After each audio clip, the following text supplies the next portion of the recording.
Hello, it is Jack Gill and welcome back to Mundo Sporto. I've been struggling to sleep recently, so I thought I'd watch Manchester City again, and I thought I'd watch them against Everton today in the FA Cup quarter final.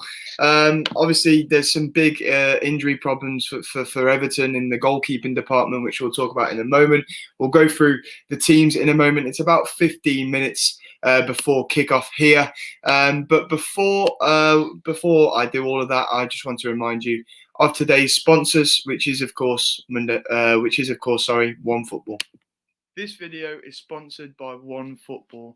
OneFootball is the only football app you need to follow thousands of teams, hundreds of leagues and competitions worldwide. It is packed with all the latest news, videos, fixtures, scores, stats, and key dates, and it personalizes the content that you want. It allows you to put your favorite team in, your favorite leagues, the fixtures you want to follow. It is an incredible app that I use, all my friends use, my family use it, everyone I know uses OneFootball, and if you're not using it yet, you need to go and download it.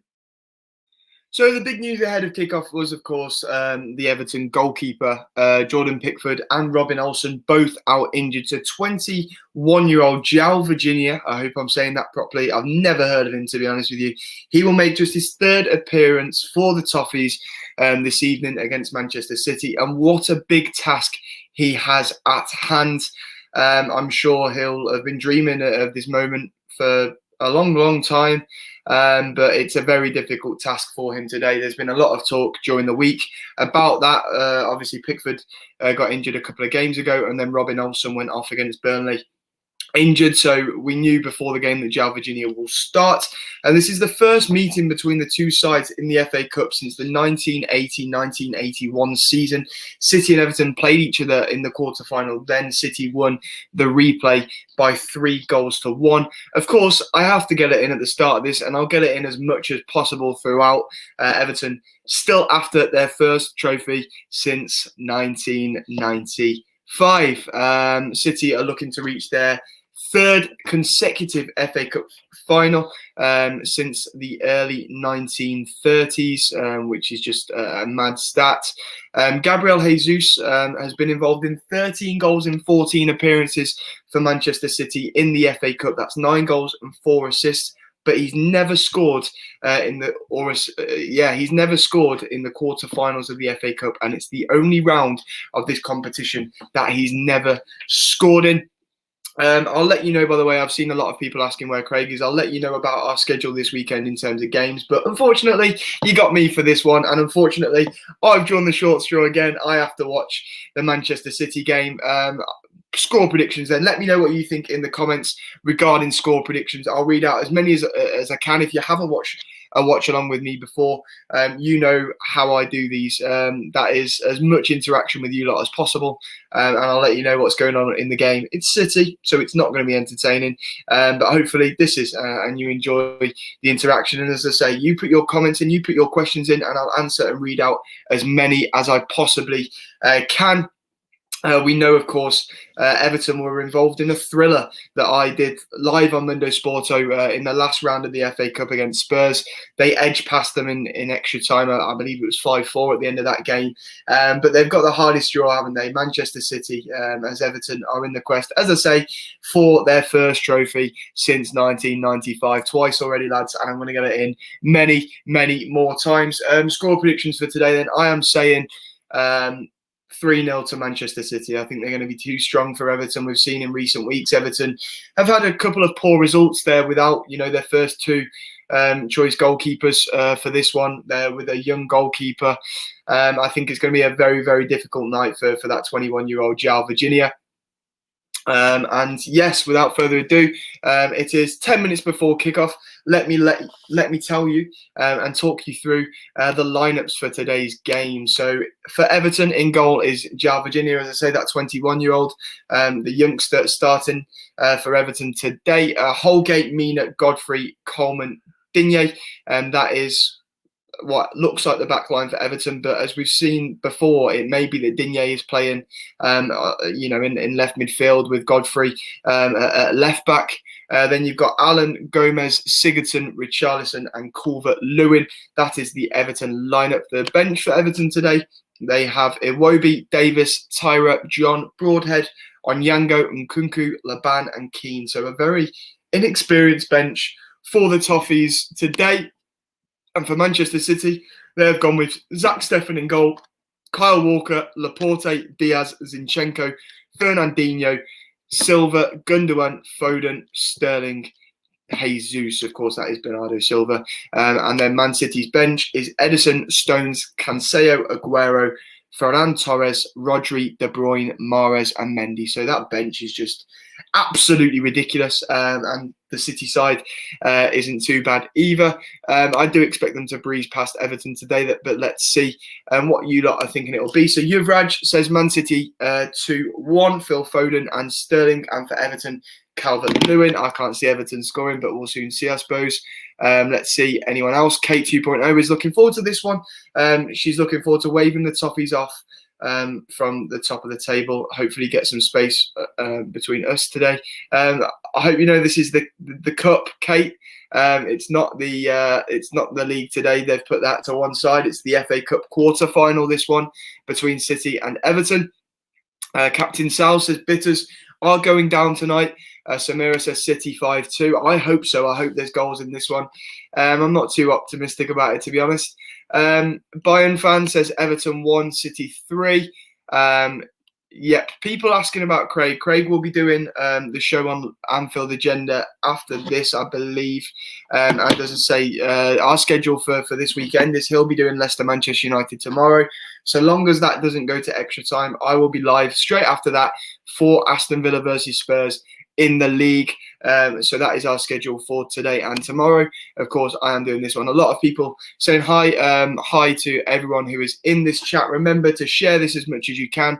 Like, comment, subscribe, and get it shared on social media. Let's get as many people in these streams as possible. The City games aren't as entertaining as you'd like for these, so it's important we get as many people in the comments as possible so we can have a right old laugh and some good communication between us to get us through watching the pain of Manchester City and Everton, to be honest with you. Kate 2.0 says that obviously she thought it was a cancelled fixture. No, they played the cancelled fixture a few weeks ago. City breezed past Everton in that game. It was just before Everton played us in the Merseyside derby. Jake O'Neill is going for 3-1 to City. Similar to me then, but I think City will keep a clean sheet. Mark LFC UK says, I think it'll be 6-0 City. So a lot of people going for City win today. Hardly anyone is expecting Everton to get anything from this.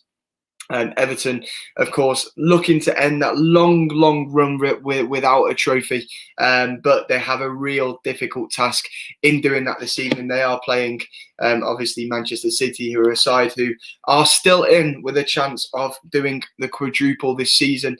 They obviously have a tough draw for the semi-final if they progress past Dortmund in the Champions League quarter-final. So, the quadruple's still on. The Carabao Cup, which they've reached the final and they'll play against Tottenham. They may as well just rename that the Manchester City Cup, the amount of times they've won it. It's the quadruple looks very likely for City. They've ran away with the league, but I suppose it depends on what they can do in Europe. But that domestic treble that they won a couple of years ago, they'll definitely have their eye on doing again this year. Let's have a look. Yuvraj says, I hope it's a good game. You and me both, mate. K 2.0 says it shows exactly how much I'm not asked about Everton or City, to be fair. Me neither. I'm doing this stream for everyone other than me because I could not care less about this game, to be honest with you. But anyway, Kevin Smith says 5-0 win to City. Dara Azizi. 2-1 to Everton, says Dara. Interesting. Mason M says, where's Craig? Craig will be doing the Manchester United Leicester game tomorrow. Let's see, anything else? No, nothing left in the comments. Kickoff will be in around 6 minutes. Just a bit of transfer news for you all now. Haaland wants to play for Real Madrid, according to Marca, or Marca, however you pronounce it, the Spanish news outlet. They are saying that Haaland wants to go to Real Madrid this summer. Obviously, it's a Spanish news outlet, so it's going to report that kind of stuff, just like stuff in the UK are linking in with moves to England. But that is the news reaching us from Marca today. So it will be interesting to see the future of Erling Haaland and where he ends up. He obviously guided Dortmund to a draw earlier, I believe, against Cologne. Their league form isn't too great, is it? And it looks like Manchester City have got a bit of an easy draw for themselves in the quarter-final of the Champions League. But with that being said, you know the talent that Dortmund have, and you just have to recognise that with Erling Haaland, who is a proven goal scorer. He rarely misses, doesn't he? So it will still be a decent game, I believe, between Manchester City and Dortmund, that tie. But you do expect City to progress through that and into the semi-final, where they'll face either PSG or Bayern. But City will have their eye on that quadruple. Certainly, the domestic treble is extremely possible for them. They win today against Everton. They put themselves in that pot for the last four in this competition. And, of course, they're in the final of the Carabao Cup, where they'll face Mourinho Spurs, who aren't having the best of time of things at the minute, are they? They lost the North London derby last weekend. They crashed out of Europe in midweek. And, of course, in the last round, the round of 16 of the FA Cup, they were knocked out by Everton. So things aren't going great for Mourinho Spurs at the minute, but they will be the opposition for City in that final of the Carabao Cup, which will be next month. Let's have a look in the comments. Elvin says 3-0 to City, exactly the same as me, mate. That's my prediction. Yuvraj says, I do not want City to win the quad. I am a Liverpool fan, but I don't think anyone wants City to win the quad, to be honest with you. Bar City fans, of course. Mark LFC UK says, where would Madrid find the money? Exactly. I think it'll be difficult for a lot of teams to find the money for Haaland. But I did read something the other day that was suggesting that La Liga said that none of their teams would be able to afford Kylian Mbappe. So it makes me wonder if anyone would be able to afford Haaland either. It'll be interesting to see where he ends up though, and if he does end up leaving Dortmund this year. Let's have a look. Jake O'Neill says, what do you think of Liverpool getting Real Madrid in the Champions League draw? I don't know if you watched, we did a reaction yesterday to the draw. It was me, Stephen McKinney, or you may know him as Esteemed Company, who runs, a Man City fan channel. I had Terry from Claude and the Bansters, and a Chelsea fan, Carefree Lewis. They joined me for our reaction to the draw. Quite simply, I think it's going to be a tough tie. It's not going to be the easiest of games, but I think it's a decent draw, and it would be really nice for us to get our revenge for what happened in Kiev. I think we could have had harder draws, that's for sure. I'm just really pleased we've managed to avoid the likes of Bayern, the likes of PSG, and the likes of Manchester City. So, I do think it's an all right draw for us. And though it's not going to be a breeze, it's not like we're going to easily get through to the semi-final. It's definitely a game that's winnable. It's definitely a tie that's winnable. So there we go. Mark LFC UK saying, is the Wi-Fi going to stand this time, Jack? Hopefully. I'm back at my uni accommodation now, so fingers crossed. The Wi-Fi is a bit better here, and fingers crossed we will have no problems throughout this. Wolf Gaming 6921 says Man City will win 4-0. A lot of people are backing City for a big win today against Everton. Everton have gone strong. They've gone basically full strength. Their bench looks quite weak today, Everton, but of course there are question marks over that 21-year-old goalkeeper for them today. João Virginia making just his third appearance for the Toffees. Let's have a look. Danish asking for my score prediction. I said before 3-0. I can just see both teams now coming out the tunnel at Goodison Park and lining up now. So just ahead of kickoff, I'll show you the teams once again. So along the bottom, I'll do the Everton lineup first. In goal is João Virginia, Mason Holgate, Yerry Mina, Godfrey, Coleman, Digne, Allen, Gomez, Sigurdsson, Richarlison and Calvert-Lewin. So no James Rodriguez for Everton today. For Manchester City, Zach Steffen, Kyle Walker, Emerick Laporte, Ruben Diaz, Zinchenko, Fernandinho, Silva, Gundogan, Foden, Sterling and Jesus.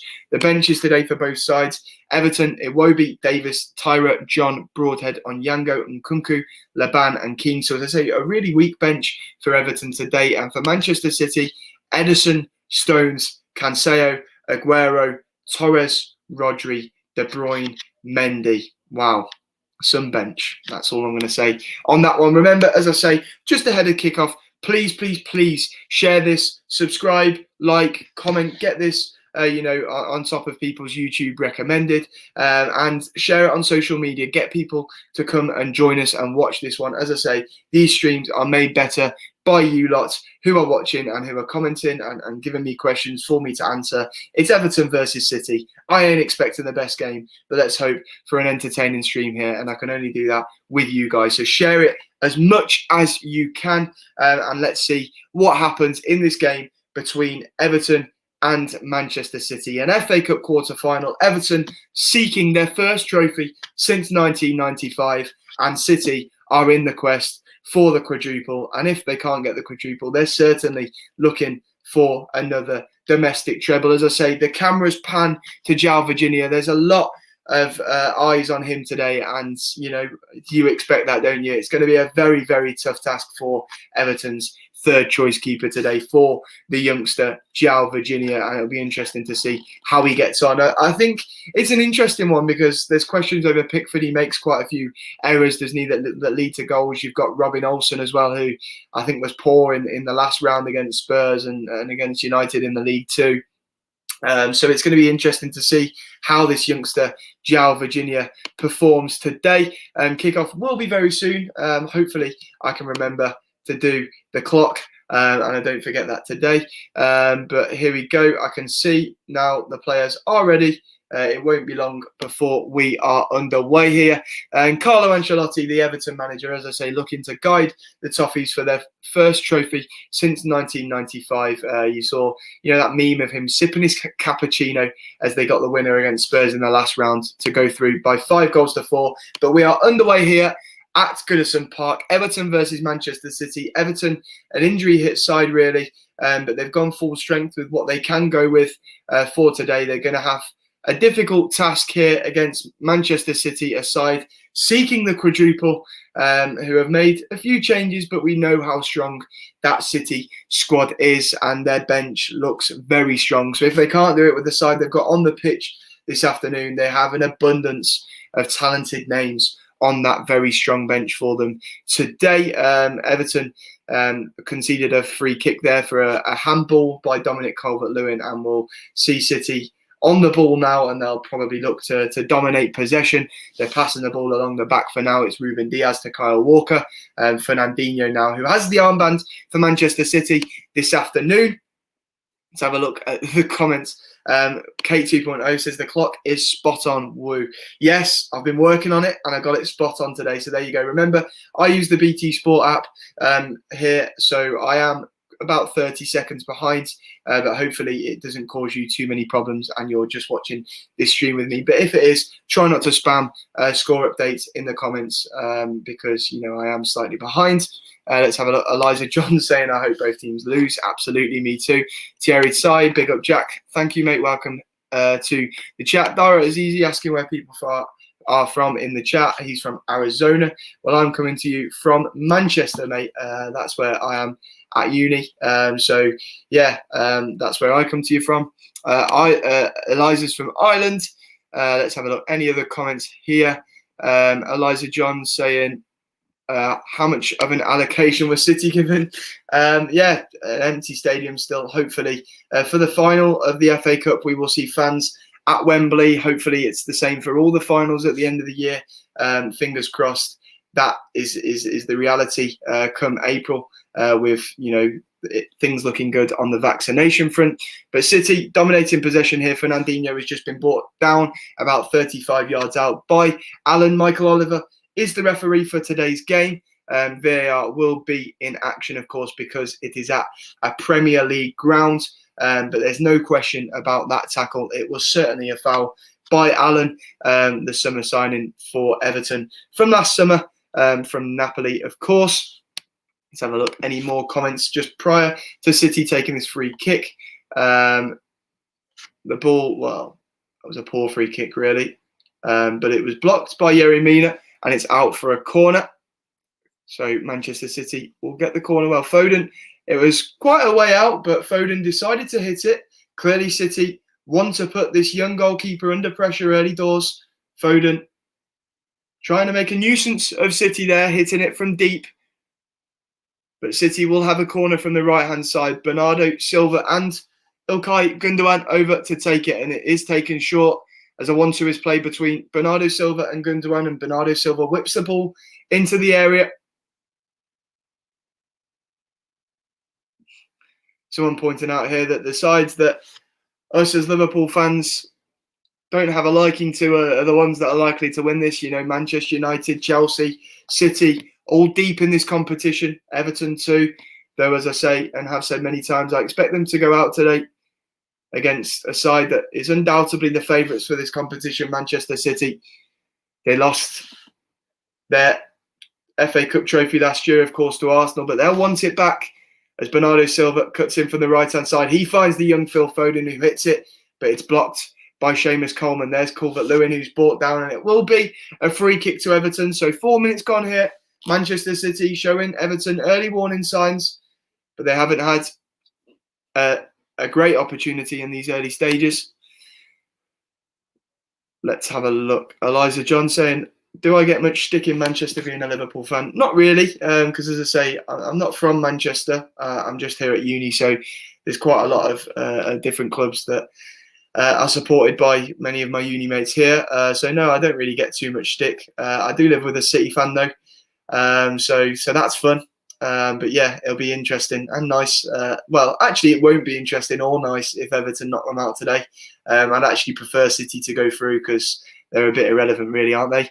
But anyway, let's have a look. Yeah, a lot of people watching the rugby as well today. Some big rugby games going on in the Six Nations. Wales can win the Grand Slam today. England have a good match, I believe, against Ireland as well. I don't really follow the rugby, but I just know there's some big games in there today.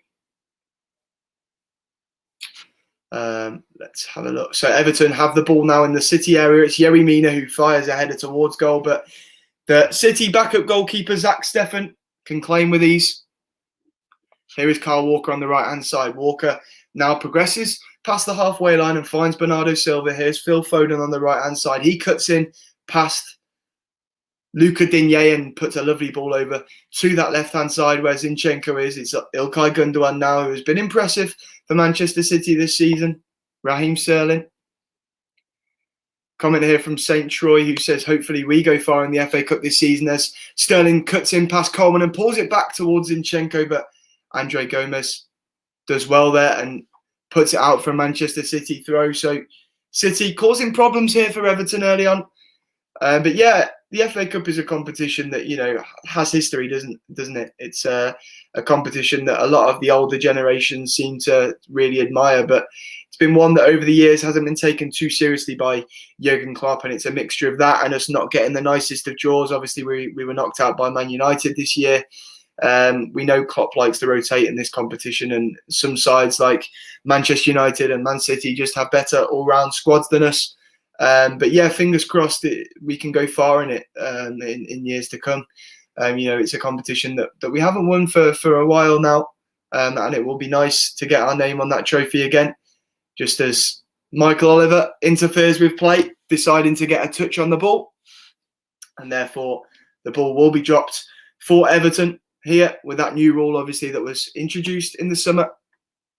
Easy Scotty 99 asking if the game can go to extra time and pens. Yes, if it is a draw after 90 minutes, which I'm not expecting in this one, it will go to extra time and pens. I do predict that Manchester United Leicester may go all the way tomorrow. If you haven't seen mine and Craig's predictions on Mundo Sporto after this stream, make sure you go over and check that out and see what we've got right and what we got wrong this weekend. I know for sure we both got Fulham and Leeds wrong. We both predicted a 1-1 draw in that one, and neither of us predicted 3-0 to Southampton earlier on, though we both predicted them to go through the FA Cup. Everton now have a throw just inside their own half. I suppose from an Everton perspective and from a João Virginia young goalkeeper perspective, he's got through the first 8 minutes of the game without conceding to an informed Manchester City side. Let's have a look. Orange Slav saying, how many points do you think City will get in the Premier League at the end of the season? I have no idea, mate. I can't see them losing too many games between now and the end of the season. I think, though it looks like they'll win the league with a decent amount of games left, I think they'll go pushing all the way to the end of the season and try and accumulate as many points as they can. Pep Guardiola is a born winner and he'll want to get as many points as they possibly can between now and the end of the season, and also accumulate as many trophies as they can. Everton now have a free kick on the left-hand side, about 20 yards out. Here's Digne, who whips one in with that left foot. We know he's got a good delivery of the ball, and Zach Steffen forced to punch clear. He's brought down in the process, and he gets a free kick given by Michael Oliver. Yeah, the American goalkeeper did really well there to not only get a punch to the ball, but to force a foul, from Dominic Calvert-Lewin. Kate 2.0 says, Everton may struggle without Pickford today. Pickford, for all of his issues, is a good goalkeeper, and he can be a very good shot stopper. And they may struggle without him today. Everton, they have a young, inexperienced goalkeeper between the sticks, but sometimes you get these young goalkeepers coming in and producing a worldy performance, don't you? So it'll be interesting to see whether João Virginia has a day to remember or an evening to forget tonight against Manchester City, who are the firm favourites in this competition. Andre Gomez has just conceded a free kick on Bernardo Silva, and City will have a free kick now inside the Everton half. St. Troy saying Southampton are only 2 games away from a trophy. Yeah, I was speaking about this with my housemates before, a couple of them suggesting that maybe they thought Bournemouth may shock them today. But of course, Southampton have nothing to play for in the league, and they'll see themselves as contenders for this trophy. In the FA Cup, anything can happen. And it'll be difficult for them now, as I say, some big sides still in this competition. It's Manchester United or Leicester, City or Everton. You expect Chelsea to advance past Sheffield United tomorrow. Oliver Davey saying, do you think Manchester City will win the quadruple? I don't think they'll win the quadruple, but I do think the treble is very possible. I think they're in the best possible position to win the European Cup than they ever have been this season. They've found a shape that works for them. They've sorted out their defence, but their European record isn't great, is it? So who knows? But I do think it's difficult to push all the way and win the quadruple. I can't see them doing the quadruple. But I do think the treble is very, very possible. As I say, in the FA Cup, there are still some very, very strong sides left in this competition. Thomas Tuchel and his Chelsea side, of course, will be looking to win the FA Cup. They have Sheffield United tomorrow. So there'll be a difficult task for City if they play each other between now and the FA Cup final. Thomas Tuchel's Chelsea side, of course, only conceding 2 goals since the German has come in. Let's have a look. Somebody saying here, anyone else predicting a Everton win? I've not seen too many. I saw one in the stream earlier that predicted a win for the Toffees. I think it was you, actually, Dara. It was, wasn't it? I can't see Everton winning this. I really expect City to breeze through this one. Connor Feeney thinks they'll win the quadruple. Mark LFC UK just letting us know that in the Welsh derby between Swansea and Cardiff are leading by 1-0. So, the side of Harry Wilson and Shea Ojo are leading Cooper's Swansea. And City now with the ball on the left-hand side through Zinchenko, who I don't think gets enough credit. The young Ukrainian for Manchester City, he's an attacking midfielder that's adapted to play left back for City, and he's probably their first choice left back now, the Ukrainian. Here come Everton as they look to counter on the left hand side. Richarlison has Digne overlapping him, and he eventually does find him. Digne, the Frenchman, looks to cross it first time. It's blocked by Kyle Walker, who does really well actually after blocking it to keep it in and just shield the ball away from Digne. And City now look to attack themselves. Fernandinho to his fellow countryman, Gabriel Jesus, but Jesus is challenged well by Ben Godfrey, but Everton don't keep the ball for very long at all. And now City are on the ball again, and they're passing the ball along their back line. Their defence look to keep the ball now as Diaz and Laporte combine. They've been switching that defensive partnership up a lot more recently, haven't they? Ruben Diaz seems to be the man who stays there, and as Laporte and Stones are switched out. Let's have a look here. What's Ewan Jackson saying? I wouldn't be surprised if by the end of the year it's Chelsea and City that win everything. Yeah, I expect City to win the Carabao Cup and get past Mourinho Spurs. You can't rule Spurs out with Mourinho, you know. He's a born trophy winner, isn't he, Jose Mourinho? But they've not been too great in recent weeks. And I do expect City to win that competition, the competition that they love, of course. And that's a nice flick from Sterling to find Gundogan. Back to Sterling inside the Everton area. What can he do? He's looked bright in these early stages. He goes to the German Gundogan again, who goes over to the left-hand side where Zinchenko is. Sterling again. Zinchenko, first time to Phil Foden. Mason Holgate gets a foot in, but Foden shrugs him off and he's still on the ball. He finds Raheem Sterling now, who has not had too much time in this first team recently. There's been a lot of rotation from Pep Guardiola, but he whips the ball in and it's claimed quite well by that young, inexperienced Everton goalkeeper, João Virginia.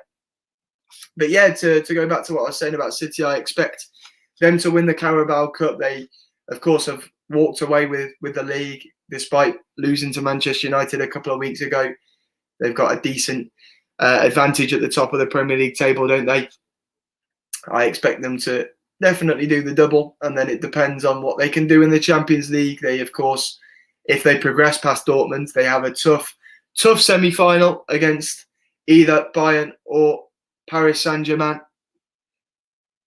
And then, of course, they've got this competition where the likes of Manchester United, Chelsea, Leicester, Everton are still in it.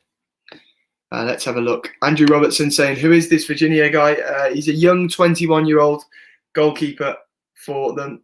Of course, I believe he's been playing in their youth sides as Foden looks to dance past Digne on this right-hand side for City. Digne, actually the Everton left-back, doing really, really well there to tackle Foden, but it goes out for a City corner. Foden himself has looked very bright in this opening 15 minutes at Goodison Park. A big fan of Phil Foden, me. I've spoken before about how I think when he retires, he'll be the best English talent there has ever been. I think he'll be up there with the likes of Mbappe and Haaland maybe as well, as he gets more game time, as he gets older in this Manchester City side that show no signs of fading. They're a side who have invested a lot of money, of course, to get themselves where they are, but under Pep Guardiola, they're serial trophy winners, they're serial record breakers, and you have to recognise that they are just a very, very good side. Let's have a look in the comments again here. A lot of people not knowing who this João Virginia is, but we'll soon see whether he puts in a performance to remember here this evening or one to forget. He's not been put under too much pressure in these early stages. We saw Foden trying to test him from a free kick from range inside the first 5 minutes, but it was blocked well by Yerry Mina and headed out for a corner. Since then, he's not really been tested too much. Let's have a look. A lot of comments about Spurs and what I think about Spurs. Of course, I don't think they're a top side, but in recent years, they've been a side who have consistently been getting into that top four. I know the last couple of years that they've not been doing that. I do think they sacked Pochettino too soon. I think Levy is desperate to win a trophy, and therefore I can see why he brought Mourinho in. Oh, that's lovely football between Sterling and Gundogan, and Sterling looks to test that young keeper, João Virginia, but it's easily caught by the youngster. But that was lovely play from City as Gundogan and Sterling combined with one-touch football, and Sterling tried to test the 21-year-old Everton goalkeeper from about 25 yards, but didn't cause Virginia too many problems at all. Everton looking behind as they look for Calvert-Lewin. Zach Steffen comes a long way out of his goal to clear and put it out for an Everton throw-in. So no real chance for either side in these early stages. No great opportunities for either team. City have looked the stronger of the two, though, but Everton are causing City a couple of issues. Let's have a look in the comments. Anything else? Taha thinks Everton are going to win this game as the throw-in is taken short to Allen. Allen puts a ball in deep towards Ben Godfrey, who heads goal bounce. Comes back to him, and Richarlison with the overhead kick that goes just over the bar. Not too far away, though, from the Brazilian. And why not, I suppose, when the ball falls to you there, it does tempt you with an overhead kick, and you wouldn't say that Richarlison isn't capable of something like that. And it certainly beat Zach Steffen, the American goalkeeper for Manchester City, their number 2, but it couldn't go on target, and it hits the roof of the net. City with the ball now. Phil Foden on this right-hand side. Fernandinho, who wears the armband for City today. Savage Shady also thinking that the Toffees will knock City out, produce a shock here, and advance into the semi-finals of this competition for the first time since the 2015-16 season. The ball played in behind by Kyle Walker as City look to get in behind that Everton defence. But Everton defend well, and it's cleared away, but only half cleared as Gundogan tries to control the ball for City, and they do win it back, City. As Diaz on the halfway line, he now finds Zinchenko on this left-hand side. Ilkay Gundogan. Sterling goes to ground after a collision with Holgate, but City play on. They've still got the ball. Excuse me. Here is Diaz, who likes to come forward with the ball when he can. Emerick Laporte now, who is his defensive partner today rather than John Stones. City playing the ball alongside, along that back four as Walker's got it now. Fernandinho. Gabriel Jesus. Back to Kyle Walker, who was called up in the England squad ahead of Trent Alexander-Arnold. He's not had too much action this year, Kyle Walker, has he? João Cancelo has got that role in this City squad, the City 11, where he plays as an inverted fullback, but Kyle Walker in the England squad, and he's got the nod today. Richarlison is down with a head injury. Michael Oliver has stopped play. Fernandinho accidentally caught him with an elbow. City were allowed to play on. It looked like Michael Oliver hasn't given the free kick, but him recognising that there is blood as he's caught Richarlison with that frailing arm, which of course we saw Eric Lamela get booked for that in the North London derby last weekend, but I don't think there was malice in that from the Brazilian and the captain today for Manchester City, Fernandinho. But Michael Oliver clearly didn't see an issue with it at all. Let's have a look in the comments. Well, Richarlison is receiving treatment. People asking for mods. Anthony Davis saying, Anthony Davis is saying, Jack, would teams play better against Man City with fans in the ground or not? It's interesting. We often see the smaller sides playing like this against Manchester City, but I certainly think without fans in the ground, it makes it easier for sides to park the bus because obviously fans aren't going to boo you for doing that, So I do think, sides are able to set up like that easier. But with that being said, you see sides do it anyway, regardless of fans in the stadium. So I can't answer that question for sure. But I do think more teams are more likely to play like this against Manchester City without fans in the stadium. Let's have a look. Dara Azizi asking me who my favourite Liverpool player is of all time. It's got to be Gerrard for me, of course. Hero of mine growing up. And for me, at this point in time, it has to be him. I just wish he was a part of our squad that won the Premier League trophy, of course, last year. And I hope he one day comes back as manager. But there is the first yellow card of the match. And I believe it has gone to Allen after he brought down Gundogan. Yeah, it's a nasty challenge that. Studs on the back of the Achilles for Gundogan. No, there looks like there is no attempt to play the ball there whatsoever. And it's a nasty, nasty foul from Allen, who quite rightly goes in the book for that. There is no attempt to play the ball. I don't understand what he's trying to do with the challenge. He almost goes into the tackle with his trailing leg. It's a weird one. So yeah, Dara Azizi finds Robbie Fowler as his favourite Liverpool player of all time. Ewan Jackson's, his is Fowler as well. Christopher Edwards is Gerrard's. St. Troy's is Gerrard's too.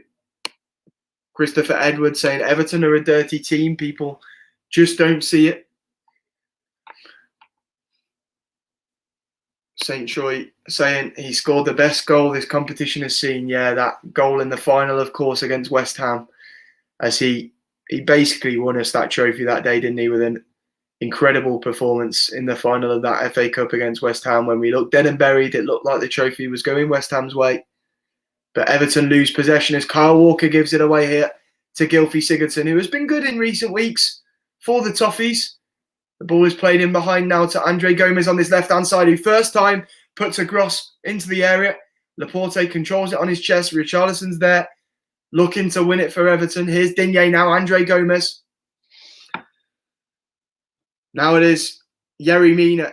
Everton have lasted 24 minutes without conceding here to Manchester City, who are firm favourites in this competition this season. The ball clear forwards now by João Virginia, but Everton can't keep the ball, and City now in possession. Here is Fernandinho, who is tackled by Mason Holgate, but City still on the ball. Emerick Laporte.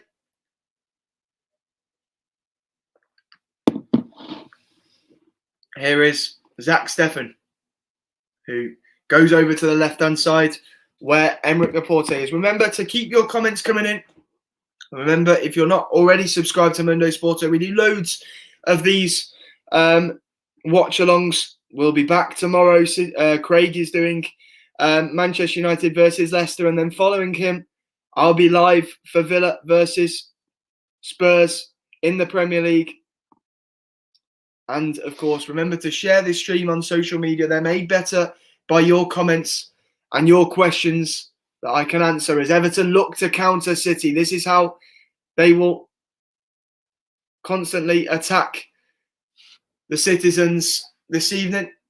They'll set up in a defensive shape and then try and counter the favourites in this competition. And Dominic Calvert-Lewin did really well there to win a free kick after a foul by Ruben Diaz.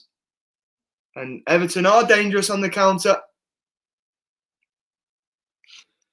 Christopher Edwards asking if Laporte will leave City. It's a really interesting comment, that, and it's a really interesting circumstance that we've seen Laporte find himself in this year. City obviously signing Ruben Diaz, who has been the proven leader that they lost in Vincent Kompany. But Laporte before this season was considered, the second best centre-back in the league after Virgil van Dijk. But he's had a lack of action in the first team this year, hasn't he? With John Stones seen as a better partner for Ruben Diaz for a large part of the season.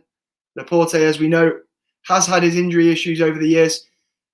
Well, here is the Everton free kick. Sigurdsson runs over it. Digne puts it in the area, and Fernandinho gets his head to it. It will be an Everton corner from the right-hand side.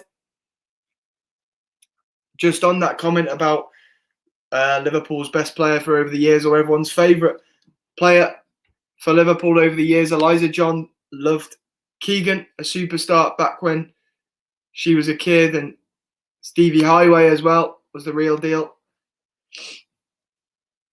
Let's have a look as Everton look to take this corner from the right-hand side. Can they get a shot goal and put themselves in the lead here as Digne puts the ball in? Fernandinho once more there with a strong header away. Andre Gomes on this right-hand side for Everton as he looks in behind that City defence, but he runs all the way through, and the American Zach Steffen is there to claim with ease. And now Zinchenko on the left-hand side with a ball forwards to Sterling as City look to break fast themselves. Now Sterling with a couple of step-overs as Ben Godfrey jockeys him. Zinchenko in first time, headed away by Yerry Mina, and Fernandinho is fouled by Richarlison. And a free kick given just outside the area for Manchester City, and there is no doubt here they will look to cause issues for the 21-year-old goalkeeper, João Virginia. Let's have a look. Any comments here? Mark, LFC UK, says Gerrard and Fowler. Eliza John says Suarez was exceptional too, right up there with the greats. Completely agree. He wasn't at Liverpool too long, but that season in 13-14 that he gave us was just outstanding, wasn't it? Such a good player for Liverpool, Luis Suarez, and has to be deemed as a great. So a City free kick now from about 25 yards out. It's a 4-man wall for Everton in front of their goalkeeper, João Virginia, with a player lying behind it at Manchester City. Form their own little 3-man wall in front of the Everton wall. The Everton wall is just inside their area. And it is Raheem Sterling who hits it, but it's over the bar. So City not really causing any issues in this opening half an hour for that young goalkeeper, João Virginia. And that free kick from Sterling was a long way over the bar, really. Quite poor from him, and Pep Guardiola scratches his head after that one. Liverpool's best, Bruce Grobbelaar, says Gaza Bowers. An interesting comment here, actually, regarding this game and regarding Manchester City about Fernandinho, saying that he's a class act. He is. He's reaching the latter stages of his career now. You saw a couple of years ago City bringing in Rodri, of course, who gets a lot more game time than the Brazilian Fernandinho now. But I definitely reckon that over the years, Fernandinho has been underrated in the Premier League. He played such a big part in a successful City side when, they were the Centurions. He was so important for them that season. And in previous seasons too, he has been a very, very good player and a very underrated player for this Manchester City side that has won numerous trophies.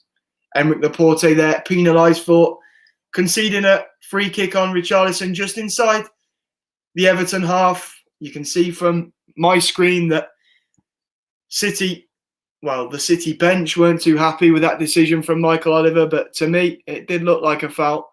But Everton waste the free kick anyway. It's won back by Kyle Walker, who plays a 1-2 with Phil Foden. And now it is Richarlison who picks out Gylfi Sigurdsson, and Sigurdsson over to Seamus Coleman on this right-hand side. It is Calvert-Lewin to Andre Gomez. Let's have a look in the comment now.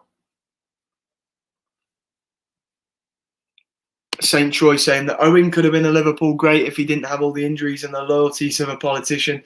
Yeah, absolutely. As a youngster, I think my generation hates Michael Owen because, I was very, very young when he was coming through as a youngster at Liverpool. And, I remember him as the player who, won a Premier League with Manchester United. And, for me, he's nowhere near a Liverpool great. And I hate the fact that he is involved, within the club and has a role at the club. Still, as Gundogan puts the ball across goal and it's headed away, but Phil Foden's there. And now Kyle Walker just inside the Everton area. And Digne does really well there, actually, to win the goal kick for Everton as it ricochets back off Kyle Walker and out for a goal kick there. I can see Sterling is down inside the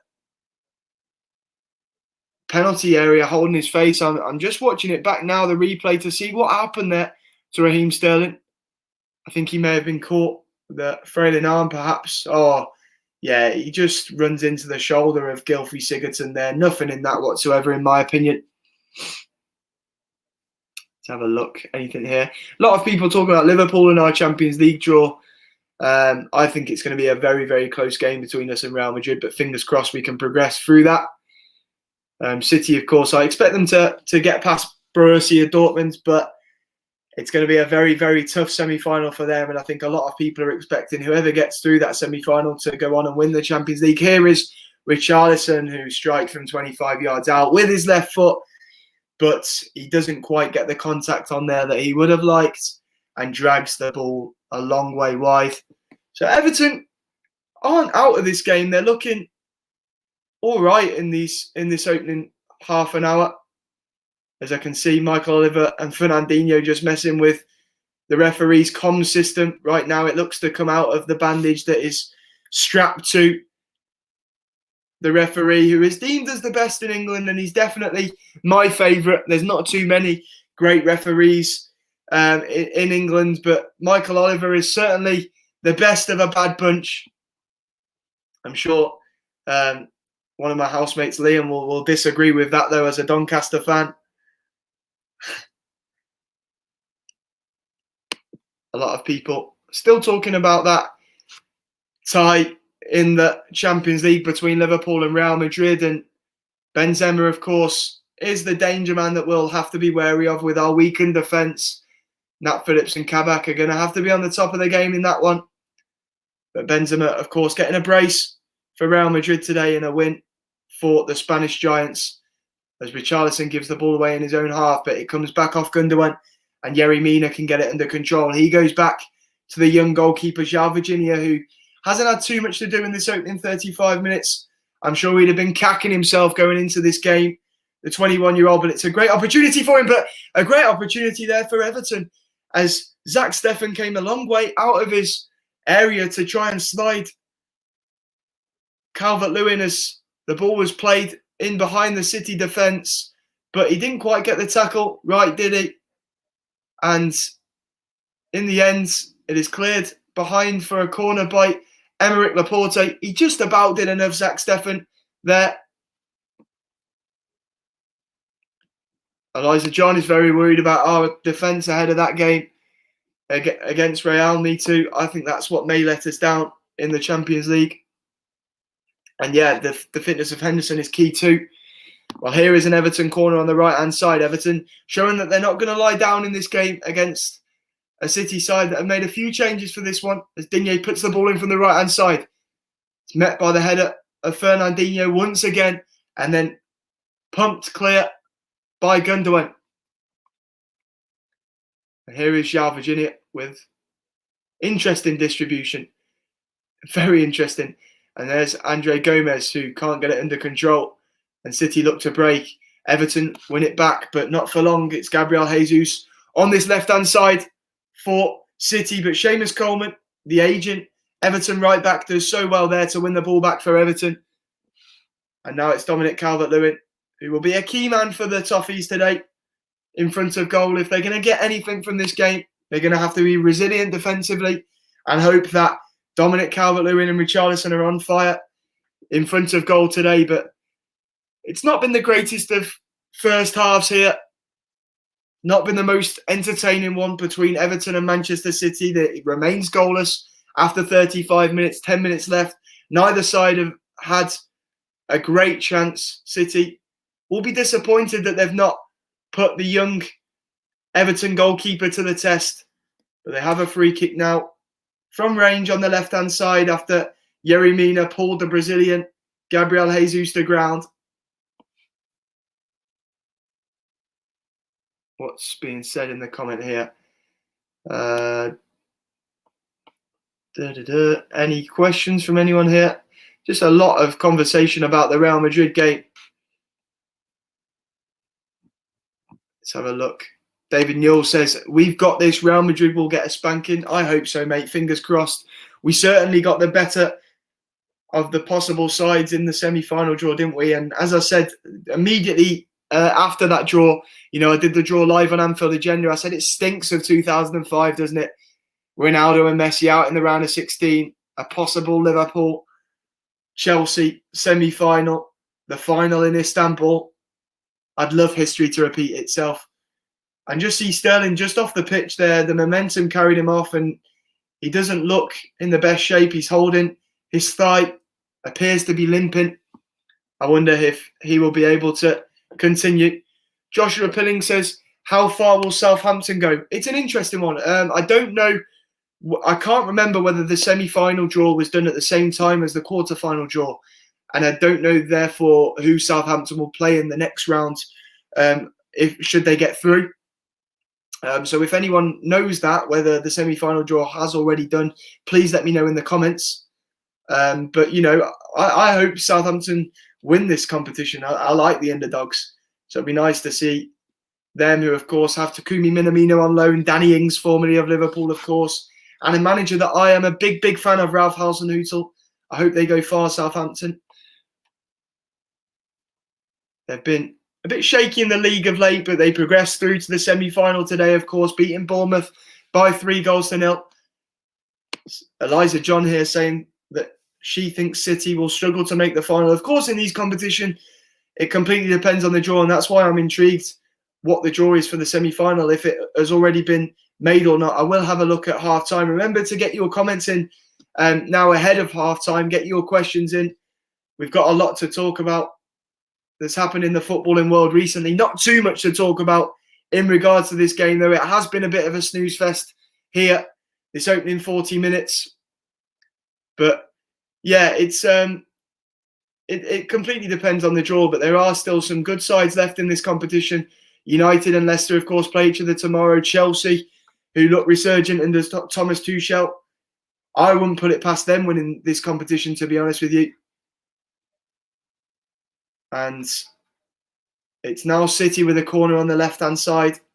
Chelsea, of course, made the final last year. They'll be wanting to get one better than that this year and win the competition. But City, of course, the firm favourites. Foden whips the ball in from the left. It doesn't go past the first man, really, but it comes back to Foden, who heads. And it's whipped in towards Ruben Diaz, who heads towards Gabriel Jesus. But Yerry Mina's there to defend well. And Everton look to get it away as Seamus Coleman is brought down. But I think, has Michael ever given the throw or the free kick? I can't tell whether he's given the throw in or the free kick there. It looked to me like a foul on Seamus Coleman. Yeah, it was a foul. He didn't really get much contact, if any, on Coleman, but the ball had gone when he went to ground and Coleman sort of slalomed the slide challenge. Oh my God. Can everyone stop spamming the comments, please? It means I can't see any other comments, so please stop spamming the comments. Matty Jones asking who's playing best. Neither side, to be honest with you. It's a City side who have made a few changes for this one, an Everton side who have gone pretty much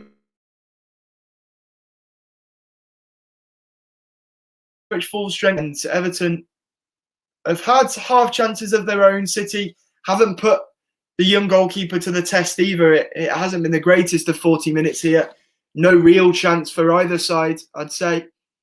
The best opportunity was probably Everton's when Dominic Calvert-Lewin found himself put through, but Zach Steffen was out quickly and did just about enough. But here, our City on the right-hand side is Gabriel Jesus is brought down by Andre Gomez. Everton making a lot of them tactical fouls today, aren't they? Just to try and disrupt the flow of Manchester City. But City now, the free kick on this right-hand side, which Bernardo takes quickly to Gundogan, who puts the ball into the area, headed away by the Everton number 9, Dominic Calvert-Lewin, and Sterling goes back to the keeper, Zach Steffen. Remember to keep your comments coming in. As I say, not the greatest of games, really, is it? Here. But if you keep your comments coming in, I'll answer as many questions as possible. A comment here asking if Craig is doing Leicester United tomorrow. Yes, he is. And following that, I'll be doing Villa versus Tottenham in the Premier League. And of course, after this game at 8 o'clock, Brighton will play Newcastle on Sky.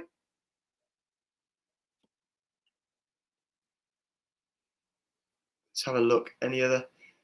Christopher Edwards saying, I heard Jota trained alone today. I bloody hope not.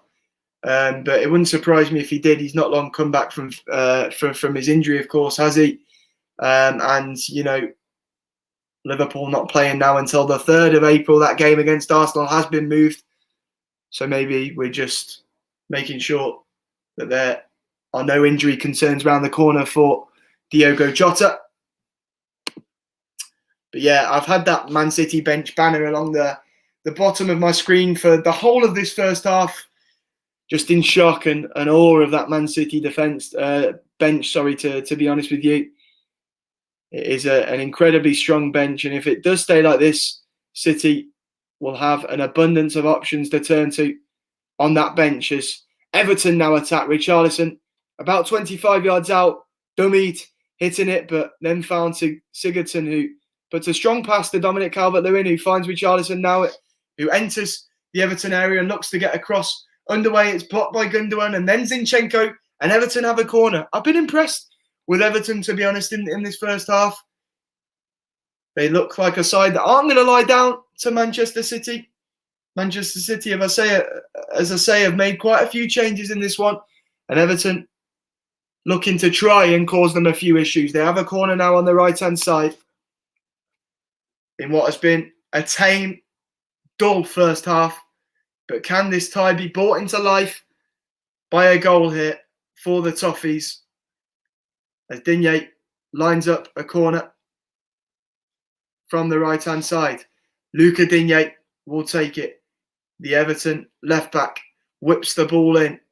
And it is headed by Yerry Mina, but there is Zinchenko at the back post for City to deny the Colombian, the big centre-half for Everton. Yerry Mina was first the ball there. I can't tell if it would have hit the back of the net. It may have gone just wide, but Zinchenko was at hand anyway to head clear of any danger for City. And Digne will now take a long throw from this left-hand side. The ball in from Luca Digne with that long throw that looks to cause City problems. It's headed and then cleared by Raheem Sterling. And here is Ben Godfrey who wins it back for Everton. And Seamus Coleman goes back to João Virginia, the youngster, in between the sticks for Everton today. That was the talking point going into this game, but City haven't caused him many problems at all in this first 45 minutes. They haven't created too many clear-cut opportunities at all, Manchester City. We saw Foden try and test the young goalkeeper after about 2 minutes with a free kick from distance, but Yerry Mina was at hand with a strong header away. Neither manager looks too happy with what they're seeing in this opening 45 minutes from the sideline, and I'm not surprised. I may have to go and get a cup of tea at half-time to keep me awake in this second half. But here is Ruben Diaz now for Manchester City. Kyle Walker now over to Bernardo Silva on the right-hand side for the Citizens. He finds Laporte, who picks out Ruben Diaz, the signing of the season, in my opinion.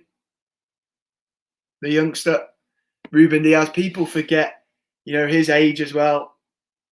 But he has been an outstanding signing for Manchester City. Looks a real player, a real talent.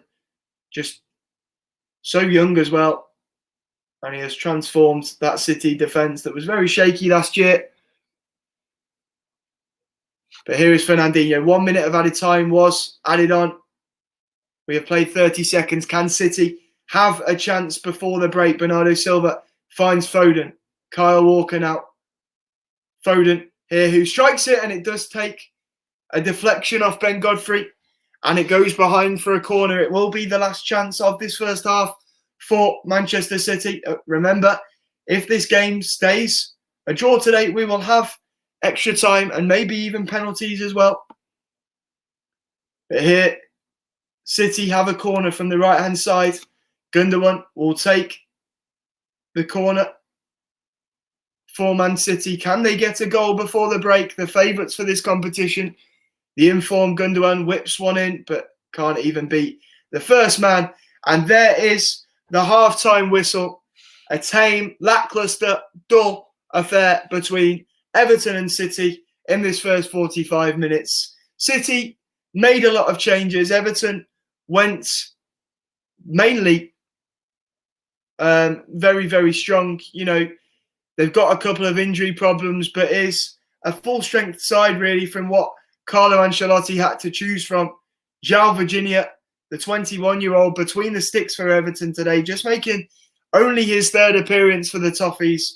But City, in this first 45 minutes, haven't put him under real pressure whatsoever. He would have been nervy, no doubt, before this game. But City, as yet, haven't caused him too many problems. We'll wait and see what the second half has in store for us. But for now, keep your questions coming in and I'll answer them over the half-time, the 15 minutes of half-time. It's not been the greatest of first halves. There's not much for us to talk about at the break. So keep your questions coming in. Keep your comments coming in. Remember to share this on social media. Like, comment, subscribe to Mundo Sporto if you haven't already. Let's push and get as many subscribers here as possible. We do a lot of watch-alongs. Unfortunately, today this doesn't look like the greatest, but hopefully this game comes to life in the second half. And as I say, as long as, even if the game isn't the greatest, as long as I have you lot in the comments asking me questions, giving me comments, I can make it as entertaining as possible. So do share it. Try and get as many people in the comments as possible. I will now remind you of our sponsors for this video today, which are OneFootball. This video is sponsored by OneFootball. OneFootball is the only football app you need to follow thousands of teams, hundreds of leagues and competitions worldwide. It is packed with all the latest news, videos, fixtures, scores, stats, and key dates, and it personalizes the content that you want. It allows you to put your favorite team in, your favorite leagues, the fixtures you want to follow. It is an incredible app that I use, all my friends use, my family use it, everyone I know uses OneFootball, and if you're not using it yet, you need to go and download it. So there you go. Check out OneFootball. Without them, this video wouldn't have happened today. So yeah, make sure you go and check them out. It is a really, really good app. They have loads on there, from scores to lineups to tables. There's loads, and you know, I always use the app to see what formations teams will be using. If I want to see, you know, how teams in European competitions are lining up, whether, you know, Liverpool's loanees are playing and stuff like that. It's a really good app. It's quick, it's easy to scroll through and find information. They do news articles on there too. So yeah, a really good app, and I do suggest you go over, check it out, download it, and use it, because it is good. As I say, keep your comments coming in. Let me know what you lot have thought of the first half, what you lot think of this stream, and give me some questions. As I say, there's not too much to talk about from the first half. I think City have been quite lacklustre in the opening first 45. They've not had too many opportunities. I think Everton have looked bright. I was expecting them to be a lot more defensive than they have been, but they've had chances of their own, half chances of their own. But they themselves haven't really caused Zach Steffen too many issues. Richarlison, obviously, with an overhead kick that hit the roof of the net, beat Zach Steffen, but he couldn't quite get it on target. Let's have a look at the comments here. Dara Azizi saying, are you coming to Arizona with Craig and Connor? Jack, I'm not sure as yet. Obviously, it's a long time in the future. We don't know what's going on with COVID and stuff like that, so we will see. I'm hoping to be on that plane. I've never been to America, to be honest with you, but maybe I will. We'll soon see. But yeah, we'll see with time, of course, because it all depends on what our countries do with COVID restrictions and stuff like that. But I'm really hoping, of course, to go, because I think it'll be a good opportunity, and I think it'll be lovely. As I say, I've never been to America, and it'll be nice to meet a few of you lot in Arizona. Let's have a look. I'll read through the comments. Thoughts on Manchester United this season, says Jamie Sadek. They've done all right, haven't they, in the league? I think there's been a lot of teams that haven't been great in the league this season, which has aided Manchester United being second in the league. I don't think they're too great themselves, but they do deserve credit for the position they're in. They've got a few good results this year. You know, they beat Manchester City the other day. I thought they were brilliant in that game. You know, they've gone far in the FA Cup. They went decent. They went quite far in the Carabao Cup. They're obviously one of the favourites in the Europa League. We'll see what happens there. I can't see you winning a trophy under Ole Gunnar Solskjaer. That's just my opinion. I don't think he's a man that will win you a trophy. We've seen him in big games, you know, in semi-finals. His record in semi-finals is quite poor. I can't see him bringing a trophy to Manchester United. That's just my opinion. I think Bruno has been a revelation for you. I think he's been an outstanding signing. He's definitely a candidate for Player of the Year at the end of the year. But yeah, I do think United have been aided by, you know, other teams not being great in the league this season. I don't think they're too great themselves, but they have definitely improved from last season, of course. And it's a big summer transfer window for United this season to see who they can bring in. Of course, you'll be in the Champions League again And it'll be interesting to see what Manchester United can do next year. But I don't think they've been great, but they've been better than last season. And as I say, Bruno has definitely improved the side. I saw Paul Pogba off the left for United the other day against AC Milan. I like him in that role. I really do, and it'll be interesting to see in the Euros if he plays in that position. Off the left that we saw Blaise Matuidi play in the World Cup for France. It'll be interesting to see if Didier Deschamps uses Pogba in that role now that we've seen him play on the left-hand side for United. Kevin Smith says, very poor first half so far, Jack. Yes, absolutely. Snooze fest, mate.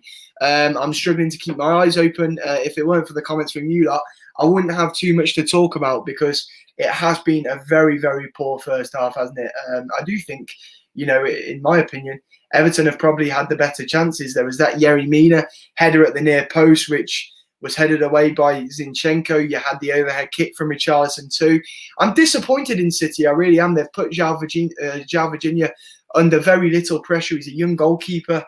I was wondering whether he would make a mistake today that led to a couple of City goals and a big City win, or if he had an outstanding performance and denied City on several occasions. But, there's only been one shot on target apiece. It was a straightforward save for the goalkeeper, João Virginia. But I'm just having a look now. There was a penalty shout earlier in the game as Mason Holgate caught Phil Foden, who had an opportunity to go down. And in my opinion, if he goes down, he gets a penalty there. And I hate that. Looking back at it now, I think Phil Foden, fair play to him for staying on his feet. I think if he goes down, it definitely brings a question to Michael Oliver and to VAR. Oliver wasn't too far away from the decision, but Foden staying on his feet obviously made him wave play on. I like to see players stay on their feet, but, I do think that players shouldn't have to go down to get penalties. Was there enough in that for a penalty? Who knows? I think Foden would have been criticised for going down easy if he goes down easy. So it's one of them where a player can't win really there. But I'm only talking about it because the first half has been shite, let's be honest. Samuelite Happenent saying up the toffees. He looks like a Manchester United fan from his YouTube badge. That I can see why you're expecting. You're hoping for an Everton win. I'm hoping for a City win, to be honest with you. Obviously, Everton being our Merseyside rivals and City just being there. They seem to like these domestic competitions, don't they?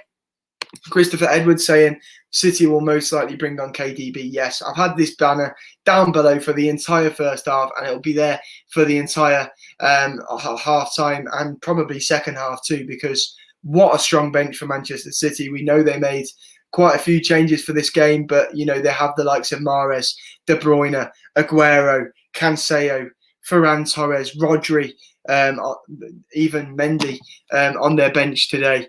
So they have a lot of talent on their bench, and you expect De Bruyne to come on in the early stages of the second half if the game stays like this. But as I say, they've not caused that Everton defence too many problems in this first half. Jamie Sedic says Pogba at left wing is wasted. Yeah, it would be, it wouldn't be his best role for that French side. But, France don't seem to like playing three in the midfield. Didier Deschamps doesn't often do that. You saw in the World Cup, he didn't like to do that. And for me, Ndombele and Kante, you have to accommodate them and get them in. And Pogba has to be starting too. So if you're not going to play 4-3-3, it's whether you do play Pogba off the left in that Matuidi role. And you've seen in that United side, he's been playing on the left of that midfield, hasn't he? And I think he played really well there against Milan. He got the winner in that game too. It's interesting, and it certainly brings a question. Jamie Sadiq saying, look at all that oil money on the bench. Christopher saying, I wonder if this is Aguero's last season. Yeah, really interesting, isn't it? I expect it to be. There's a lot of talk about City going into the marker for a striker. I feel sorry for Aguero. He's got, of course, an excellent record for City and in the Premier League. I think he's a very, very underrated striker. He's consistently scored a lot of goals for City over the years.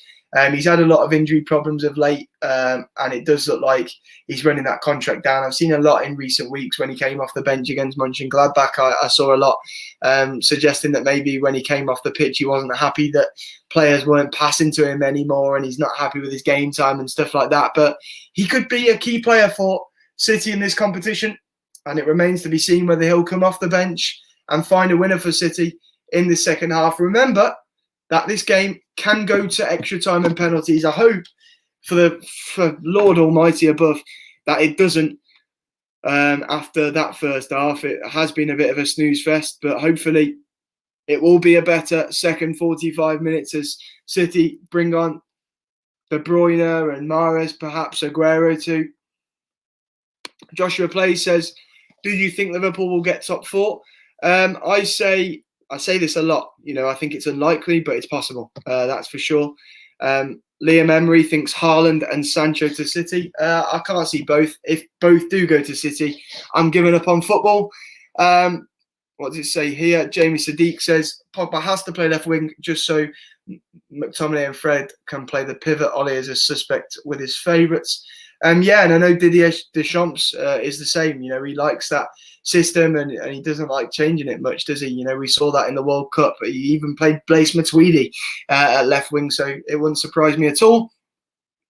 Cube saying, Jack, do you think Southgate made a mistake without picking Bamford? I've seen a lot about this. I thought Bamford was injured. He came off last weekend against Chelsea with a little knock. I don't think he's too far away from an England cap. He's had a very, very good season. I don't think many people were expecting Patrick Bamford to have a season quite like this. He scored a lot of goals for Leeds this season. And as I say, I don't think he's too far away. We've seen Ollie Watkins get that call up. I think the big shock is Trent not getting the call up. We know England are stacked in that right back position. But Trent is a man that a lot of people call one of the best right backs in the world, and for him to miss out when Trippier hasn't played much recently because of his betting ban. Walker has played second fiddle to João Cancelo for a lot of the season. That England squad, I think, raised a lot of questions, but I'm over the moon for Ollie Watkins, for him getting a call up. I really am. I think it's good news for Jesse Lingard that he's back in the England squad. I think he deserves it with the current form he's been in.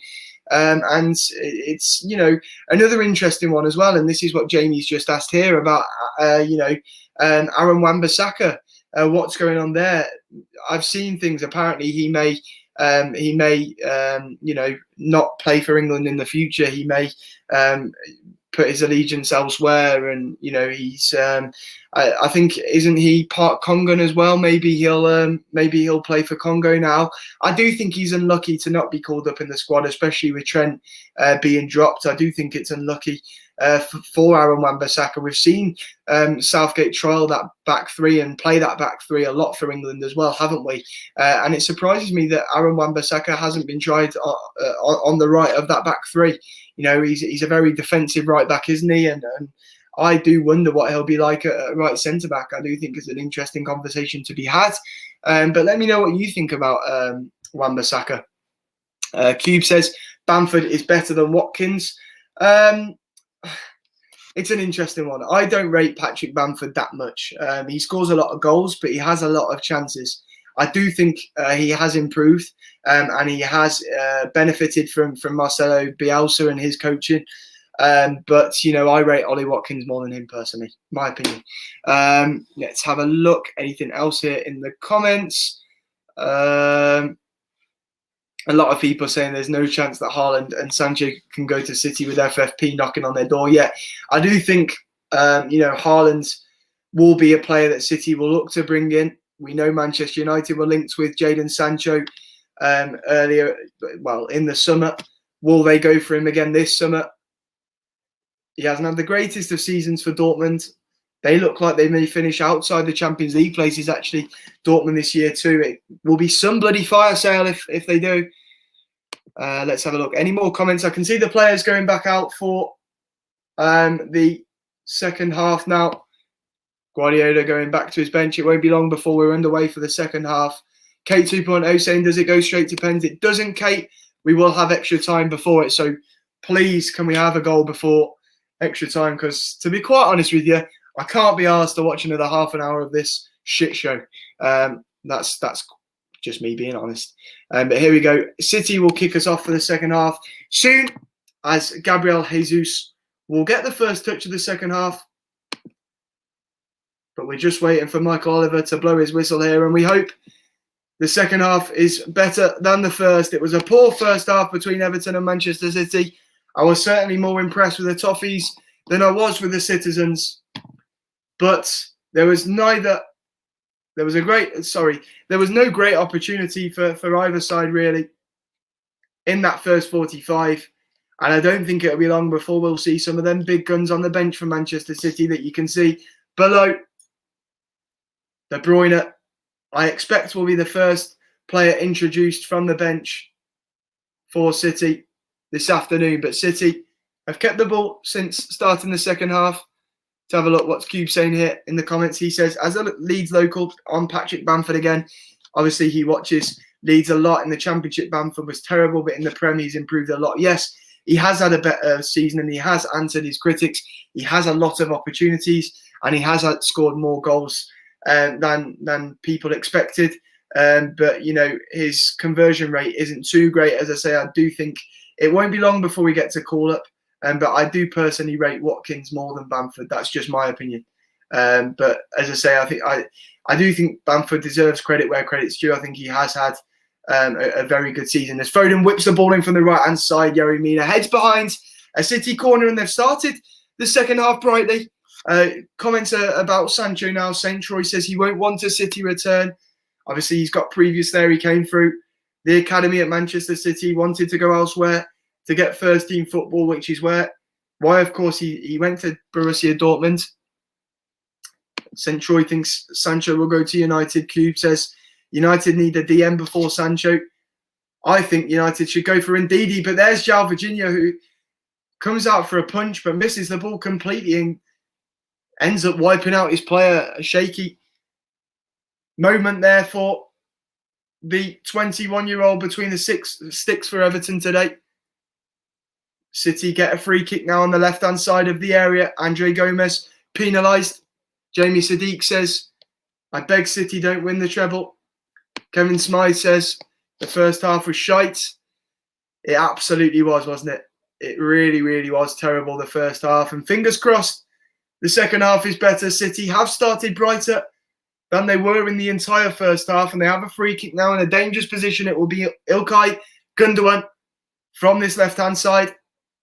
Whips one in. It's a low one, and it comes back off Fernandinho. And I thought it came back off Fernandinho, but City got the throw, so clearly not.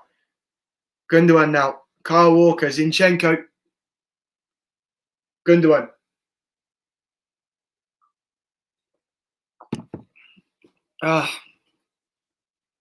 Let me have a look in the comments. Cube says, City will win the domestic treble as Liverpool get number 7. I hope so. I really do. A lot of people will probably, or they're Sterling from distance, who skies it. He's had a couple of them today, Raheem Sterling. As I say, there's only been one shot on target apiece. I do think Zinchenko was perhaps just offside there anyway. But he didn't really interfere with play, so whether it would have mattered. But City definitely have started the second half better than they were in the first. They look a tiny bit brighter, causing Everton a couple more issues. But Everton have a goal kick now. João Virginia, that 21-year-old third choice goalkeeper for the Toffees, kicks forward. Seamus Coleman loses it to Fernandinho, and now City look to break. Jesus is brought down, but Mike Oliver plays the advantage. Sterling looks to get past Yerry Mina. Good defending from the Colombian. And Everton are appealing that the ball came back out off Raheem Sterling for a goal kick. I can't see what Mike Oliver has given there. But yeah, City broke quickly. Jesus was fouled by Mason Holgate, but Sterling got the advantage, and it was very good defending in the end from Yerry Mina. Does it? Yeah, it does come back off Raheem Sterling. Really good defending from the Colombian. Jamie Sadiq saying, what do you think about Jules Koundé to Manchester United? Koundé is a youngster that I am a big fan of. I want him at Liverpool. I've made that no secret. I rate him highly. I wouldn't like to see him go to Manchester United. But as you know, a housemate of mine that's a City fan has pointed out, you know, he is a bit similar to Maguire in terms of what he brings. So it is an interesting one. But for me, I think it'd be a good signing. You know, I think he's a good young talent, and as I say, I'd like to see him at Liverpool. So I'd hate to see him at a rival. But yeah, he's a very talented centre half, Jules Koundé. He really is. But Cube thinks he doesn't want Koundé. He's too small at 5'11". Interesting. I think he's a very talented centre half. I do. I think he'd be a good signing for us. Any more comments? Not at the moment. Everton and João Virginia have a free kick here inside their own half. Remember, keep your comments and questions coming in. It's not been the brightest of games here, but try and share this stream as much as you can on social media. Like it, comment, subscribe, and get Mundo Sporto to 20k. We're on the hunt for 20k now. As João Virginia has the ball at his feet, under pressure from Phil Foden, he clears up the pitch and is met by the header of Richarlison. Allen loses the ball inside their own half, and now Fernandinho attacks. He skips past Yerry Mina and goes over to the left-hand side of the area where Sterling is. Puts the ball across. Poor by Raheem Sterling, and it's claimed by João Virginia. By Sterling. There's been a lot of talk about him in the media recently and his game time, hasn't there? Apparently there's some unrest within the City squad about game time, but with a squad like theirs, you are going to rotate, aren't you? The ball is pumped forwards now towards Calvert-Lewin, who jumped too soon, and Richarlison hits it first time, but it's blocked well by Aymeric Laporte. Jamie Sadik now asking me on my thoughts on Konate. He's another good, talented centre-half, isn't he? Young. The only question I think about Ibrahim Konate is his injury record. You know, I think he's another one that I'd like at Liverpool. I prefer him to Deo Upamecano, who we know is joining Bayern in the summer. But I like Konate from what I've seen of him. But it's just that injury record, isn't it, that worries me. You know, we've already got Joe Gomez, who's a very good young centre-half, but struggles a lot with injuries. And bringing in Konate would be like having, you know, a French Joe Gomez. To be honest with you, Jamie Sadiq pointing out that Koundé is also very good in the air for his height. Absolutely, that's why I don't think his height is an issue. He's not too bad in the air. Cube saying that he thinks Koundé does look good, but he doesn't know yet. Still very young, of course, and I'm sure it will be a decent amount of money that you end up paying for him, or anyone that signs him ends up paying for him. What are the rumours for Manchester United? I've seen the links, but what is the suggested fee? Let me know.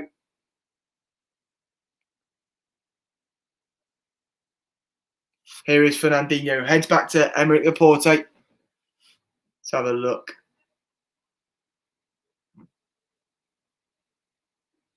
Kevin Smith saying, I think City will win the FA Cup, Champions League, Premier League and League Cup. So Kevin Smith thinking that City will do the quadruple this year. They've not looked too great in this opening hour at Goodison Park.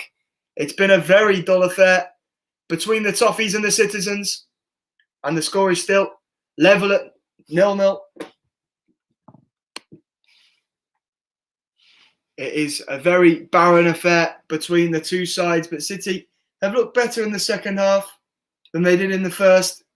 It's not been great at all, though. But here's Ilkay Gundogan, a good tackle by Mason Holgate, and it smacked clear by Digne as Zinchenko wins it back for City on the halfway line. Sterling does really well there to find Gundogan after bringing it down under control, and Gundogan looks for Zinchenko, who was flying forwards, the Ukrainian, but the ball was slightly too far ahead from Zinchenko, and Zinchenko clearly thought he couldn't get there, much to the dismay of Gundogan, whose hands go on his head. Cube asking who's in net for City. It is Zach Steffen, the American second choice goalkeeper. He has been their FA Cup goalkeeper this season, Zach Steffen. St. Troy saying this game will be decided by pens or a dodgy goal. All that City bench, mate, as you can see below. But yeah, from what's happened so far, I'm praying it doesn't go all the way because I cannot be asked to watch another half an hour of this shite. But no, I do expect the City subs to influence this game. City haven't been great, but they've got a whole host of talent on their bench. And of course, Everton have that young goalkeeper, João Virginia, who they are yet to threaten in this one. Easy Scotty 99 asking for the distance between Goodison and Anfield. They're just separated by Stanley Park, mate. I'm not sure on the exact distance, but you can see them across both sides of Stanley Park. It is one of the closest in the country. I believe Notts County and Forest may be the closest. I'm not sure though. I might be wrong. Cube saying if Dortmund beat City, I'll be so happy. Yeah, it's an interesting one. I think Dortmund are capable. You know, they're capable of it. They've certainly got some good young talent, but you know they've not been in the greatest of form this year. But you can't rule them out because they've got the hottest young talent in Europe, haven't they? In Erling Haaland. But I think City have sorted out their defence this year. They look, in my opinion, in the best possible shape to win the European Cup this year, as Richarlison goes to ground after a foul from Fernandinho, who goes into the book, which isn't a shock really, is it? Fernandinho, often a man that if you want to bet on yellow cards, you bet on him. And he brings down Richarlison with his shoulder and receives a yellow card for that one.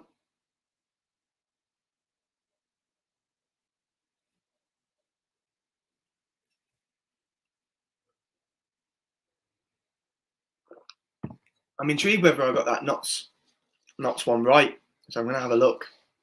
Just as Everton have a free kick. Sigurdsson puts the ball into the air. It's met by the header of Yerry Mina. And then it falls to Richarlison, who hits it with a snapshot first time with his right foot. But it goes just wide. But once again, Yerry Mina causing City issues in the air.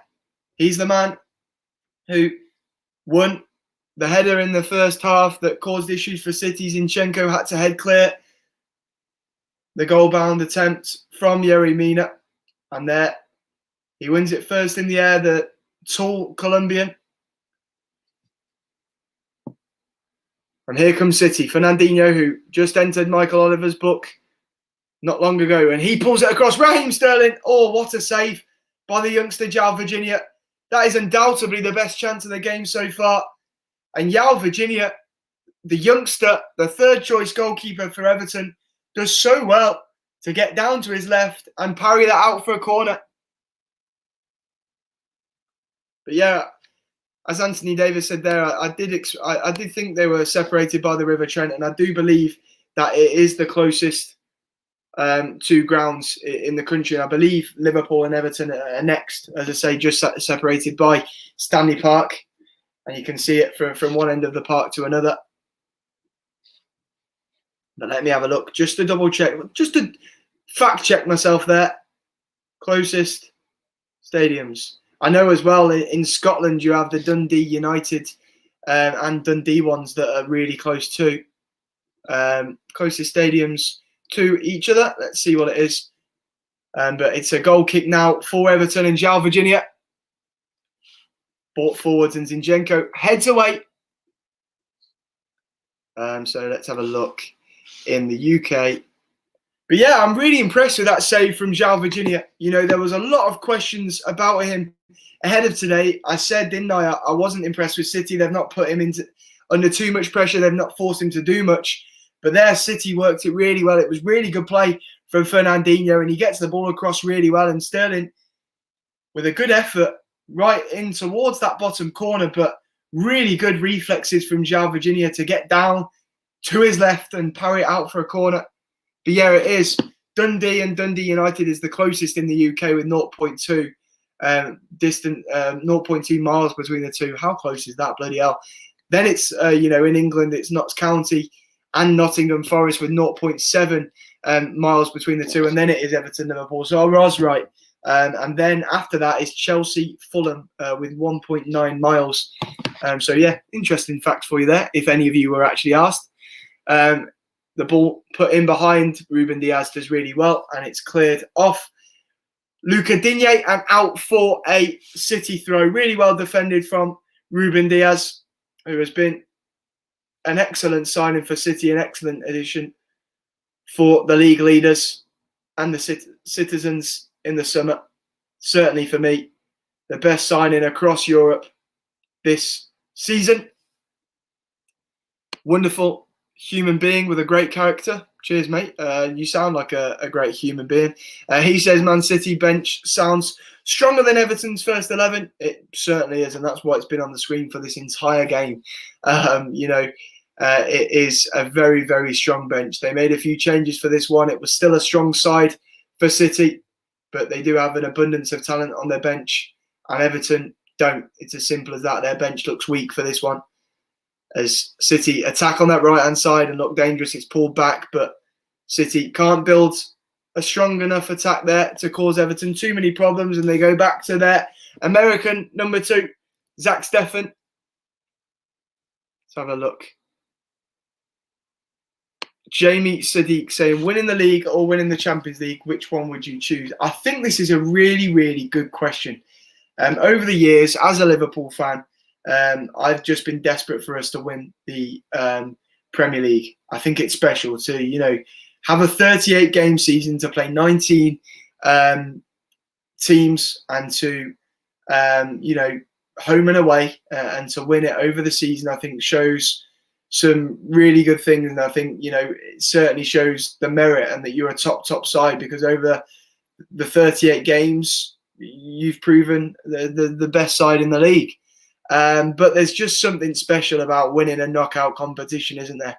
And the feeling to win something in a final, I think, is brilliant. You look at us winning the league last year. We knew it for most of the season. It was a sensational feeling. So to win it for the first time in my life, the first time in 30 years as a club. But there is just something more special about winning a final, and being Europe's elite. And for me, though it is a good feeling to win both, that Champions League is a bit more special. But with that being said, the Premier League, is it's outstanding winning that. And as I say, to win the Premier League, I think is something that we did last year and we want to keep doing. It makes you, we are the most successful English club for a reason. We dominated the 80s. We won league after league after league. Under Shanks and Paisley. Here comes City now. And winning that first one in 30 years and ending that voodoo was a massive, massive achievement for us. But, maybe I say that loosely about winning the Champions League, because we've got a chance of winning that this year and we don't have a chance of winning the Premier League. I think both are equally as special, to be honest with you. But I do think that, it is, when you win something in a final and on like one day, I do think it is, a really special feeling. And let me know what you think, what you feel about it. City making their first change of the day. Riyad Mahrez being introduced. Bernardo Silva is the man who is coming off for Manchester City. Let's have a look. James Sadiq saying, who do you think is the biggest club in England? Well, you're asking a Liverpool fan that. So, of course, I'm going to say Liverpool, but it's between Liverpool and Manchester United, that's for sure. You can't doubt that. Two of they're the two biggest clubs in England. The two clubs that have won the most trophies, and for me, they are the two biggest clubs in England, and there's no doubt about that. Benjamin pointed out this match is boring. Absolutely, that's why I've started waffling shite about all kinds of random nonsense, because this game is ridiculous. I'd probably enjoy turning this television screen off and talking to you a lot more about handbags, and I don't give a shit about handbags. So there you go. Yeah. Cube saying, Mahrez is underrated. I love him to bits. I think he's inconsistent. He's a very frustrating player to watch at times, but on the top of his game, he can be an outstanding talent. James Sadiq saying, why not Arsenal? They're nowhere near the calibre of Liverpool and Manchester United, in my opinion. Just my opinion. They're not even a top 6 club anymore at the moment, let's be honest. But no, I don't underestimate the calibre of Arsenal and what they've done over the years. They're a big club, of course. But for me, it's Liverpool and Manchester United way ahead of everyone else. City look like in future years they might be up there with the amount of trophies they've won recently. And, you know, they're definitely in the best possible position with the amount of money they've got. And, you know, one of, if not the best manager in world football at the moment, Pep Guardiola. They don't look like they're going to stop winning trophies anytime soon, do they? But they're certainly not a big, like one of the biggest clubs with Liverpool and United right now. But here is Mahrez on the right-hand side for City. Phil Foden turns and shoots, and it's a nice one. Did Virginia get a touch on that? I think he did. Another good save by the young goalkeeper. But a real good opportunity by the City youngster, Phil Foden. As City once again working well on the right-hand side. As I say, they've looked brighter in this second half, and he hits it from about 25 yards, Phil Foden, with his left foot. Oh, no, it's not saved by João Virginia. It goes straight behind, but it's moving. It's moving away from the goal, that effort from Phil Foden. And Michael Oliver did give a goal kick. It wasn't touched by João Virginia. But a good effort there from the City youngster, Phil Foden. Let's have a look. There's a lot of communication now about the biggest club in England. A lot of talk between who has more trophies, Liverpool or Manchester United. There's Everton attack on the left-hand side, and Digne goes down. Was he fouled? Is it corner? Was Michael Oliver given that? I'll let you know as soon as I know. Let's have a look. Dara pointed out that Liverpool were interested in Mahrez. Yes, if you believe the papers. But yeah, City spent a lot of money on Mahrez, didn't they? And he's a player who I think is quite inconsistent on the top of his game. As I say, he can be a very, very good talent and a good, exciting player to watch, but at times he can be extremely frustrating to watch as well. It is a corner to Everton on this left-hand side. Can Yerry Mina cause problems for City once more? The ball is in towards Yerry Mina, and there's Andre Gomez who hits it on the half volley. But once again, it's off target. Everton only with one shot on target in this opening 67 minutes. Let me know in the comments what you think now. Do you think Everton can snatch and grab this game? Do you think it'll go all the way to extra time and penalties? I hope not. It's been a poor 70 minutes. I can't be asked to watch any more of this game. But we'll soon see. Let's have a look. Cube saying, people saying Spurs haven't won a trophy even though they won the Audi Cup. Yeah, the Audi Cup is just a shit. I hope you're being sarcastic there, mate. But yeah, Spurs, you know, the Audi Cup is nothing, is it? So Spurs, for me, are with a manager who loves winning trophies. They're in a final, of course, with the Carabao Cup, but you know, they're against difficult opposition. But you just can't rule Mourinho out of finals, can you? You know, they're a club who are serial bottlers, to be honest, Tottenham. But they're with a manager now who is a born winner and a trophy winner. But here's Sterling on the left-hand side, who takes a heavy touch and allows Yerry Mina to win the ball back for Everton. And then João Virginia gets it back and clears it up the field. And Calvert-Lewin gets that under control really well and looks to find Richarlison. What a lovely touch that was from Dominic Calvert-Lewin. Richarlison looks up at the ball across. City defend it well. And now they look to attack. Everton didn't do too much with that break. Mahrez now the City substitute, who is brought down by Allen, who is already on a yellow card. Fernandinho, who has the armband for City today, goes over to Oliver, I assume, to ask the question. Oh, I'm just watching that back where Richarlison put a cross in. It did strike the arm of Ruben Diaz, or more so the elbow, but his arms are by his side. They are in a natural position. I don't think there would have been too many penalty shouts for that one. I saw Richarlison claim it. Michael Oliver waved it away. It certainly isn't a penalty for me. It must have been a half claim for Richarlison, clutching at straws after a poor cross, perhaps. Everton still in this game when a lot of people ruled them out. They have injury problems, of course, but they went full strength when City rotated. And at the minute, with 20 minutes left, it remains level, with Everton on their quest for the first trophy since 1995. And Zinchenko hits one from distance. It strikes Dominic Calvert-Lewin in the head, and Dominic Calvert-Lewin takes it well, somehow remains on his feet for that one. I can't read out your YouTube name, so apologies for that. But he says, might just turn this match off and watch Jiu-Jitsu Kagan. Well, I have no idea what that is, to be honest with you, mate. But I'm considering whether I should have done a watch-along for the bloody rugby. You know, I don't care about rugby, but it probably would have been more entertaining than this barrel of shite. But, yeah, hopefully there can be a goal soon to burst the last few moments of this game to life. I think from an Everton perspective, they're perhaps trying to remain strong defensively in order to, you know, keep themselves in this tight. They haven't created too much themselves going forwards, but City haven't created many clear-cut opportunities themselves. That Sterling chance, which was saved brilliantly by the 21-year-old goalkeeper, making only his third appearance for the Toffees today, getting down to his left and getting fingertips on it to tip it behind for a corner. David Newell saying, watching a dog have a poo is more entertaining than this game. And I can think of many things. You know, listening to,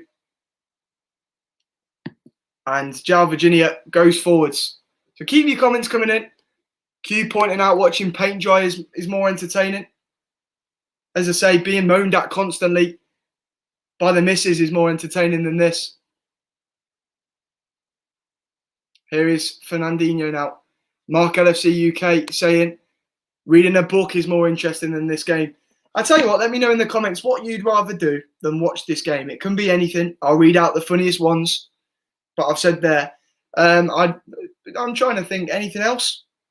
Watching Boris Johnson's press conference is more entertaining than this. Yeah, I'd agree with that. What's more entertaining than this?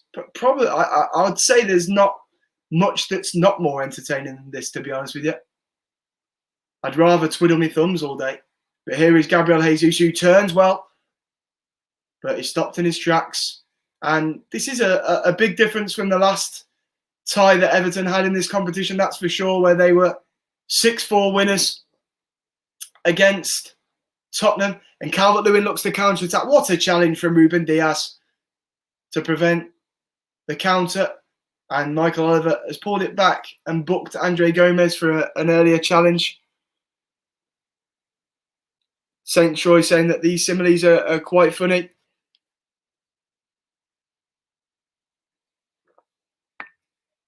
Richarlison, 90th minute winner, says gaming with Griff. Sean with quite simply just a snore face emoji. Yep, you know, it is awful, this game. And, you know, I wasn't expecting too much. It's Everton versus Manchester City. You know, you can't expect much at all. And I think a lot of Manchester City games are boring. They're quite boring to watch. But, you know, that's I don't think that's necessarily an issue with Manchester City. I think it's also how teams face up against them and the style of play that most teams play against City, where they just sit back. And they're incredibly predictable games, aren't they? And this one has just been abysmal to watch. But yeah, as I say, let's see. I've got another comparison. I'd rather sit there and watch a rom-com than this. There's another one for you. I'd rather watch like A Fault in Their Stars or something. Or like, you know, a documentary on Channel 4 about vaginas that I saw the other day or something. Something like that. I'd rather watch than this. It's been abysmal. I'd rather watch Sheffield United Burnley than this. There you go. Any more comments? Watching Blue Planet is more entertaining than this. Hang on, put some respect on David Attenborough's name. It's much more entertaining than this barrel of shite. Eliza John saying no wonder fans went home early. Yep, they went home a year early from this one. You know, I think it's one that certainly shows the impact that having no fans in stadiums have, because of course we had boring games before fans weren't able to go into stadiums due to the COVID-19 pandemic, of course, but there seems to be more games like this now, doesn't there? An awful lot more. And, you know, as I say, the rugby, let me read out the rugby, because for anyone that's interested, I'm not, but, you know, let's see if anyone is. Because if anyone is, then I'm sure it's a lot more entertaining than this, what's going on there. Cardiff are still leading at Swansea. In that game, Harry Wilson and Shea Ojo, of course, are playing for the Bluebirds. IU apparently has struck the post for Swansea. Let's have a look. Any rugby scores? Anyone got the rugby scores? There's boxing on tonight. That'll be fun. Sterling goes down under minimal contact, and Michael Oliver waves it away. Sterling seems flabbergasted at the decision, but for me, I thought he went down really easily there. Scotland beat Italy. Oh, I can tell you the Brighton versus Newcastle team news. I'm sure many of you will probably rather that I did the watch along for that than this one, because this has been shite.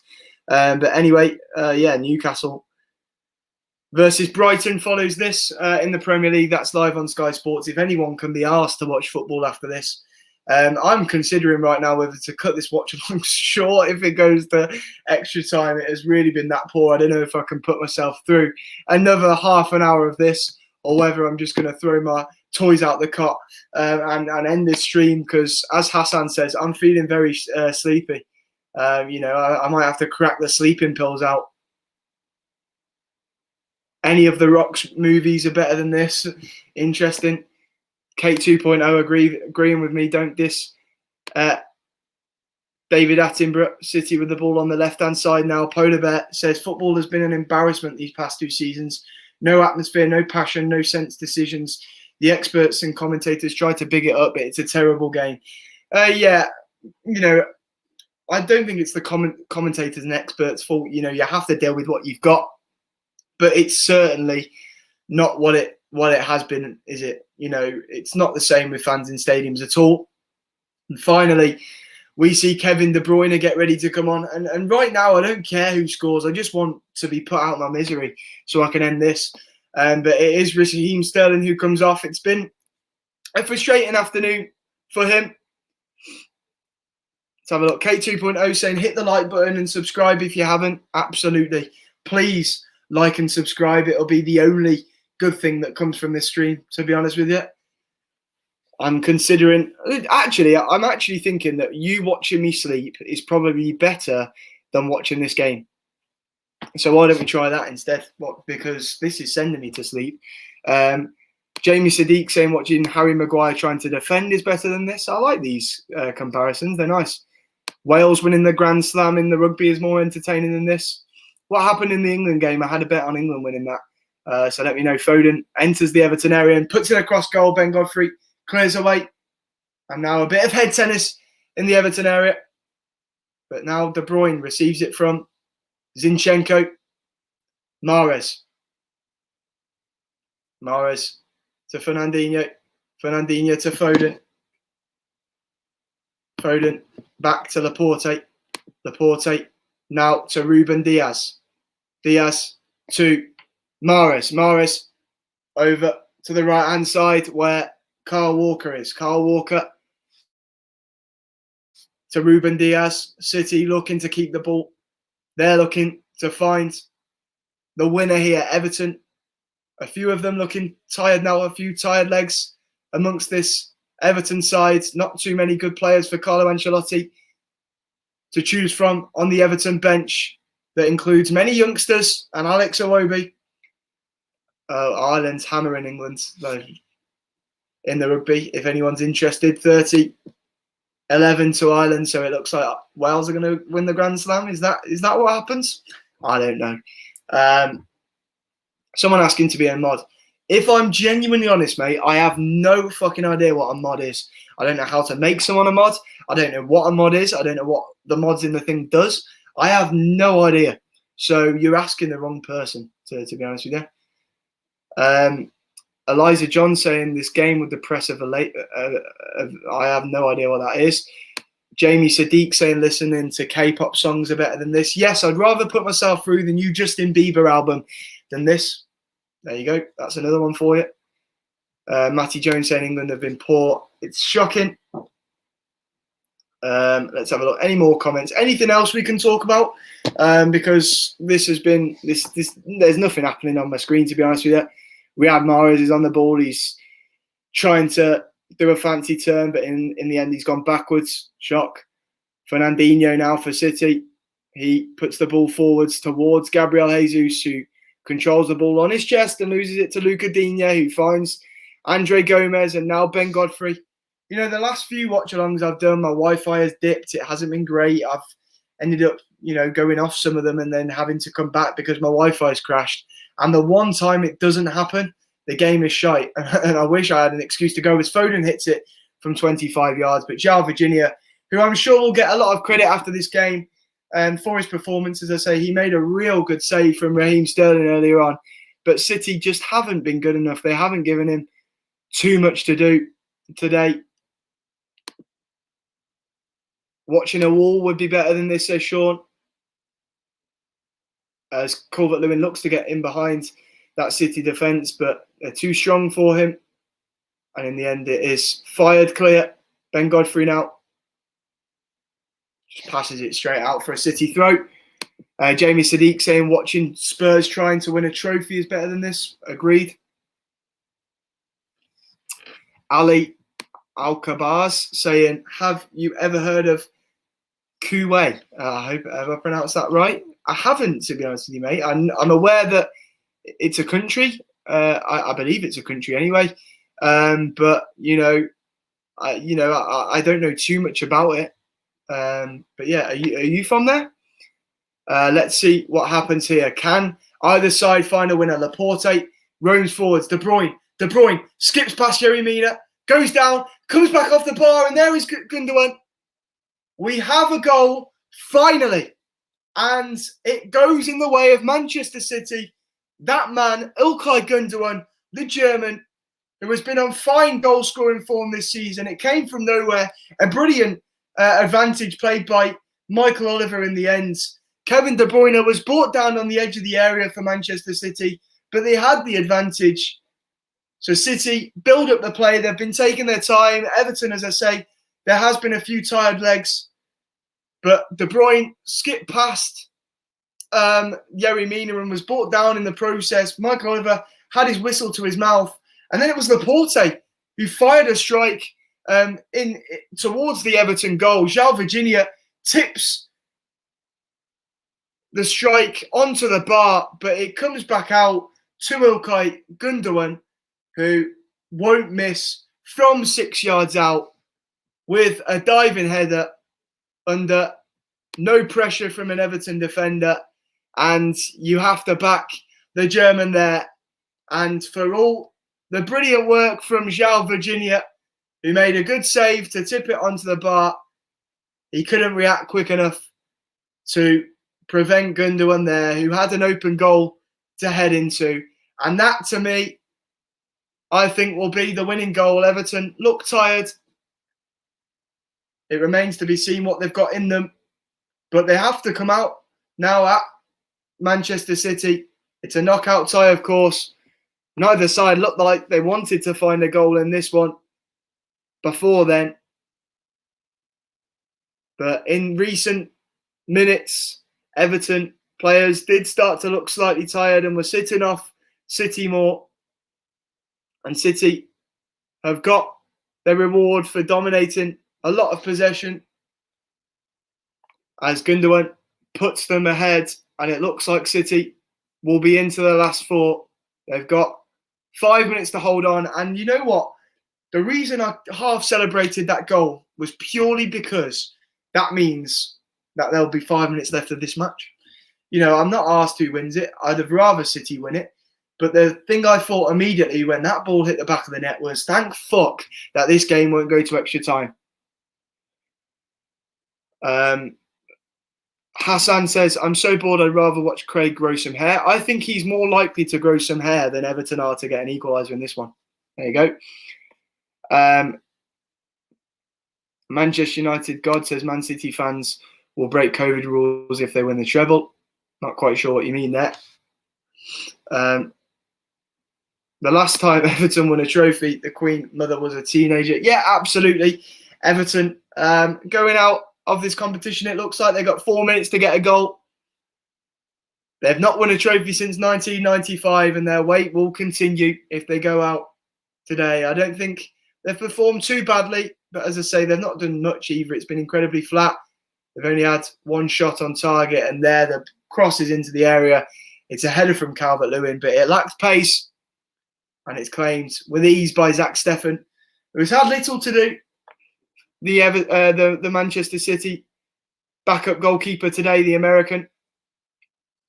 A prediction from wonderful human being with great character, as Brendan Rodgers would say. Rate my Brendan Rodgers impression there. I don't think it's quite as good as Darren Farley. But he says he reckons Chelsea will win the FA Cup, Man City will win the Premier League, Liverpool will win the Champions League, the Europa League will be Manchester United. You heard it here first. Here's Calvert-Lewin, who looks to get a shot underway. It's blocked by Ruben Diaz. Really well defended there by Ruben Diaz. I've been impressed with him all season, but it was good defending from him then again. And now City look to break. Everton have less men back now that they find themselves behind. As I say, a knockout competition, of course, so it's forced Everton to really come out after falling behind. Let's have a look. Any more comments?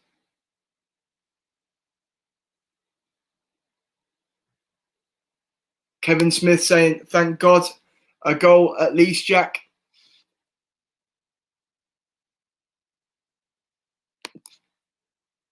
Do you think that Everton can recover from this one and send the game to extra time? I wanted a goal, first of all, to prevent extra time. Second of all, to,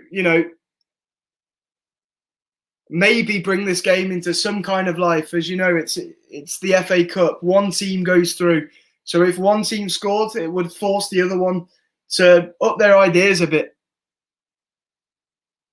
But Everton there go forward and lose the ball. It's out for a City throw, and Everton still look flat. As I say, they don't really look like scoring, and City will bring on Rodri now. I assume they'll take off an attacking player, maybe Jesus. No, it'll be the goal scorer, Ilkay Gundogan. The match winner, it looks like. The man that will send City through to the last four. The man that has to be a candidate for Player of the Year. He won 2 Player of the Months back-to-back, didn't he? He's been a man who has scored a lot of goals for City this season, and he's got a crucial one here today. A 1-0 win. It looks like City might get here. But as I say, Everton are not defending as deep as they were prior to the goal, and now City have found themselves in behind. Here's Kevin De Bruyne, the substitute. It's 2-0. Tie over. Job done for Manchester City. And as I say, the Everton defence opened up for them. They've not been too great since going a goal down. Everton players surround the referee, who I'm sure will go to VAR.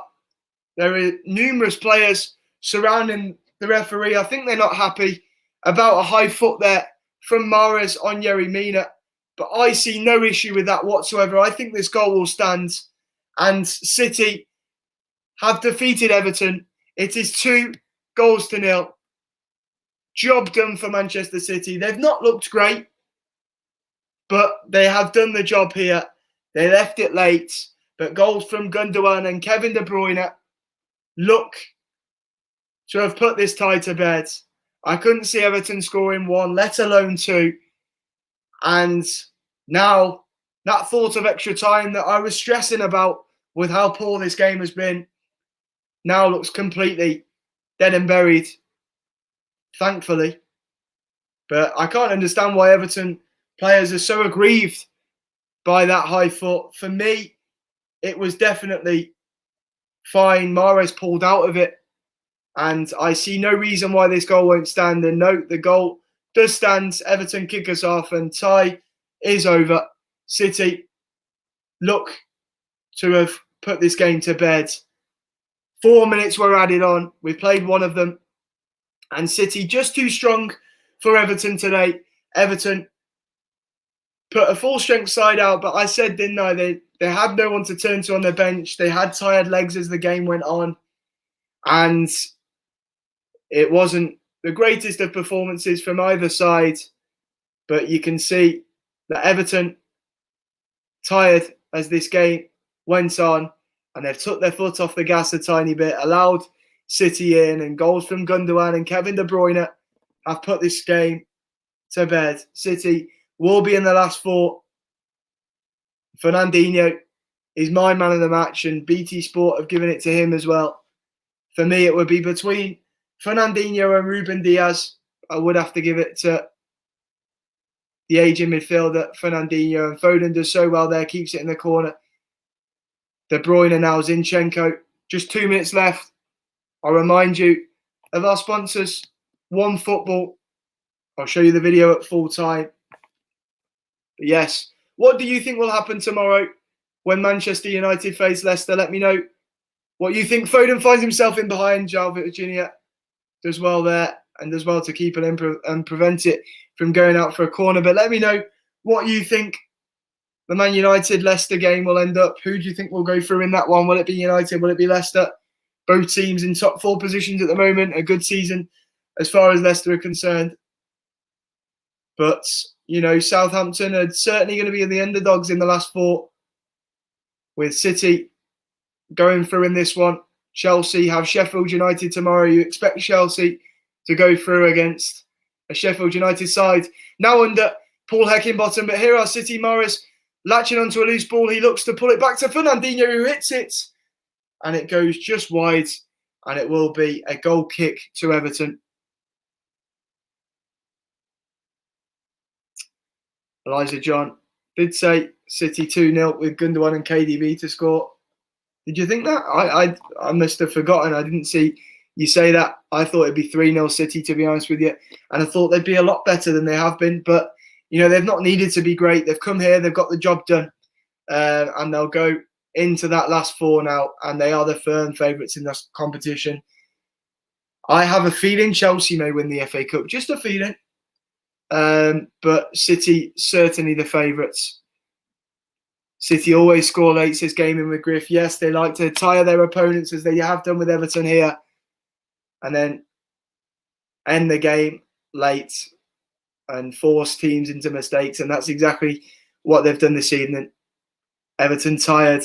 They took their foot off the gas. And we've had the 94 minutes. Game over. City have beaten Everton. They are in the last four of the FA Cup. Everton's wait for a trophy continues. Since 1995, they haven't won a trophy. They haven't won a trophy since 1995. The wait continues for the Toffees. But City weren't at their best today, but they got the job done. Gundogan and De Bruyne with the goals to put this tie to bed, to knock Everton out, who did so well against Tottenham in the last round. And they were the better team in the first half, in my opinion, Everton. But second half, they never really came out. João Virginia, the youngster for Everton, I thought was put in a decent performance. Made one or two really lovely saves. But Everton are out. That late flurry from Manchester City with 2 goals. And before I go, I'll remind you of the sponsors of today's video, One Football. This video is sponsored by One Football. One Football is the only football app you need to follow thousands of teams, hundreds of leagues and competitions worldwide. It is packed with all the latest news, videos, fixtures, scores, stats, and key dates. And it personalizes the content that you want. It allows you to put your favorite team in, the your favorite leagues, the fixtures you want to follow. It is an incredible app that I use, all my friends use, my family use it, everyone I know uses OneFootball. And if you're not using it yet, you need to go and download it. Well, thank you everyone for joining me. Sorry about the game, but at least there was no extra time. Thank you very much for joining me. I shall see you all very soon. Remember, Craig will be doing United versus Leicester tomorrow, and then I will be doing Spurs versus Villa afterwards. And I pray that it's a better game than the one I've just watched. Thank you very much for joining me and joining me to put yourselves through that game. But thank you all for joining us, and remember to check out OneFootball. We shall see you very soon. Ta-ra.